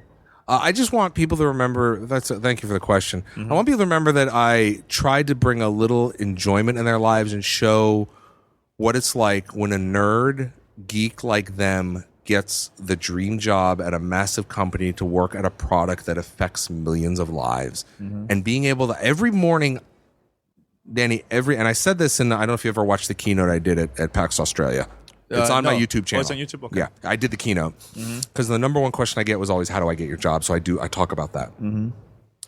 And every single morning I wake up and I'm like, God, I hope I don't screw this up today. I think about what I can do to be a better version of me, help the gaming community, help Xbox, just help elevate the gaming industry as a whole. I don't want to be, there's no reason to be negative. Yeah, we need to be fair, but you know what? There's reasons for things, and I want to make sure that I'm fair and I'm positive and like, hey, and I want to listen and work with our engineering team, because when at the end of the day, you know, that we work with really smart people, and people say, well, how could they do that? Well, there's a lot of smart people, and there's always usually a reason. It may not be a reason you agree with. It may not be a reason you agree with, but there's a reason why things have to happen, or for whatever reason. I mean, it's not just flip the table. I can't believe they did this. They're so dumb, or what have you. Yeah. But I want people to remember that I really care about the industry. I care about games, and I want to have some fun. Because I feel like it got personal, and that's when you get to know it was Larry. It was not Major. It was Larry Herb. that sat down with, man. Great conversation. Super, super cool. I think that pretty much covers it. It's been a very fun and interesting decade. I mean, like I said, just on a personal level, I feel like I've had a lot of growth as a creator over the past 10 years. You know, just even in my family life, you know, my youngest daughter was born in this decade. I mean, when you really think about it, she was born in 2010. So that kind of kicked it off now. I mean, she's 9 years old now. And just to see, you know, my son and I, you know, just from a gaming standpoint, really connected over these past 10 years, just gaming again. Like he used to just watch me play Destiny. He went from like watching me play till I let him get the controller to next thing you know, Santa Claus got him his own PlayStation 4 until he wound up just becoming just this monster PvP player, right before my eyes, you know? I mean, even my oldest daughter, I mean, we don't necessarily game a lot together, but she's actually really big into Minecraft. I don't talk about that too much on the show, but she plays a ton of Minecraft. But just see them, like, matter of fact, my daughter just turned 18 the other day. Oh my God. By the way, so I have another adult in the house. Yeah.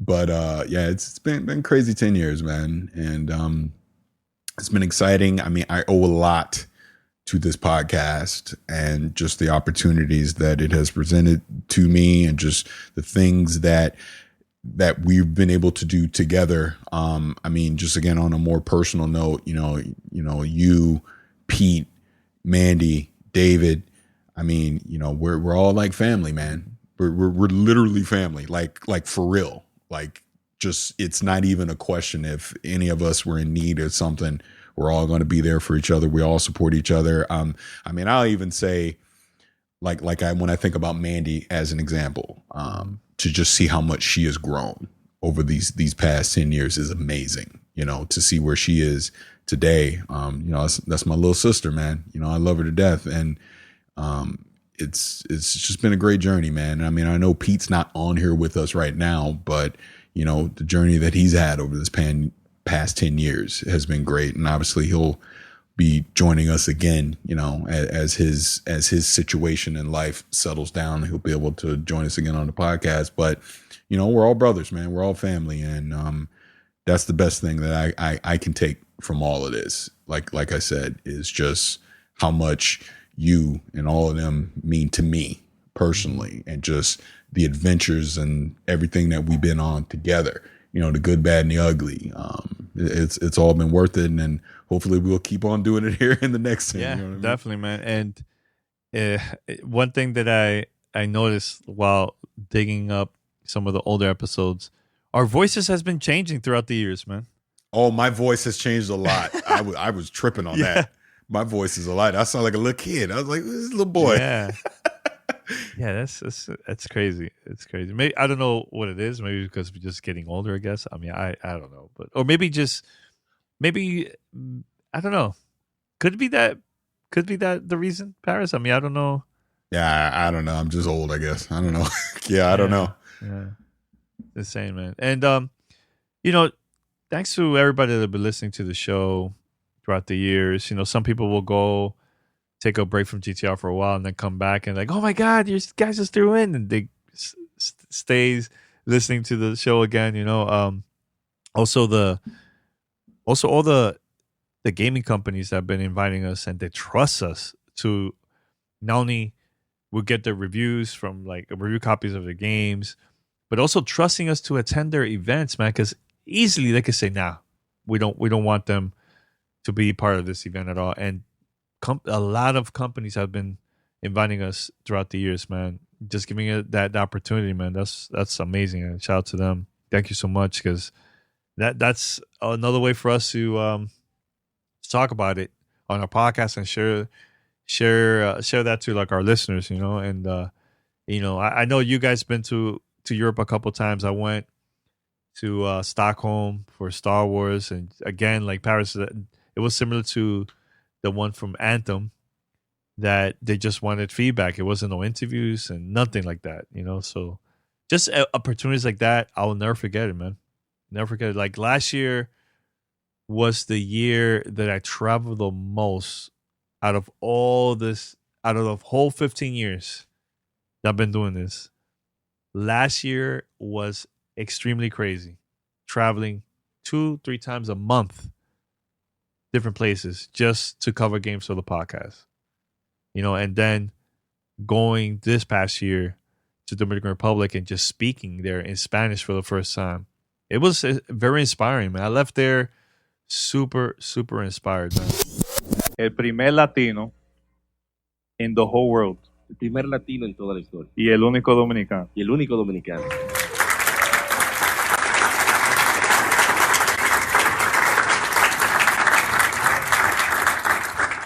The reason why I'm saying this. La razón por la que digo esto. I never gave up.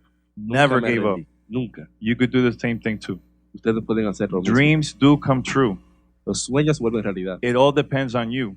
If you want that in life. Si lo desean en la vida. So I just want to say thanks to everybody for supporting us, and hopefully when we come back in 2020, I hope we make it even better with content, man. Especially next year with the new consoles, man. I'm excited for that, man. Super, super excited. So I just want to say that, and stick with us because we have one more episode coming out this Thursday, and it's going to be about our favorite games of this past year. So anything else, Paris, before we wrap it up? No, I think that's it. All man. right. So head over to gamertagradio.com, post your comments and feedback. Thank you for listening to the podcast, and stay tuned. We're going to have one more episode, and then after that, we're going to take our holiday vacation break, and we'll be back here sometime in January, so can't wait. All right, so thanks for listening. Until next time, see you this Thursday. Peace. This all leads me to why I raise my voice here at GTR. Just because all my life I live through diversity. Diverse people, diverse languages, diverse countries, diverse opinions. And maybe for you and the listeners, most important, diverse PC and console platforms. And always felt that this enriched my life so much more. In this regard, let me call upon all you listeners to never forget that through the passion for video gaming and the power of the internet, we should celebrate, we should unite also our passion for diversity, having chosen you as I deeply respect your broader perspective on video gaming and beyond.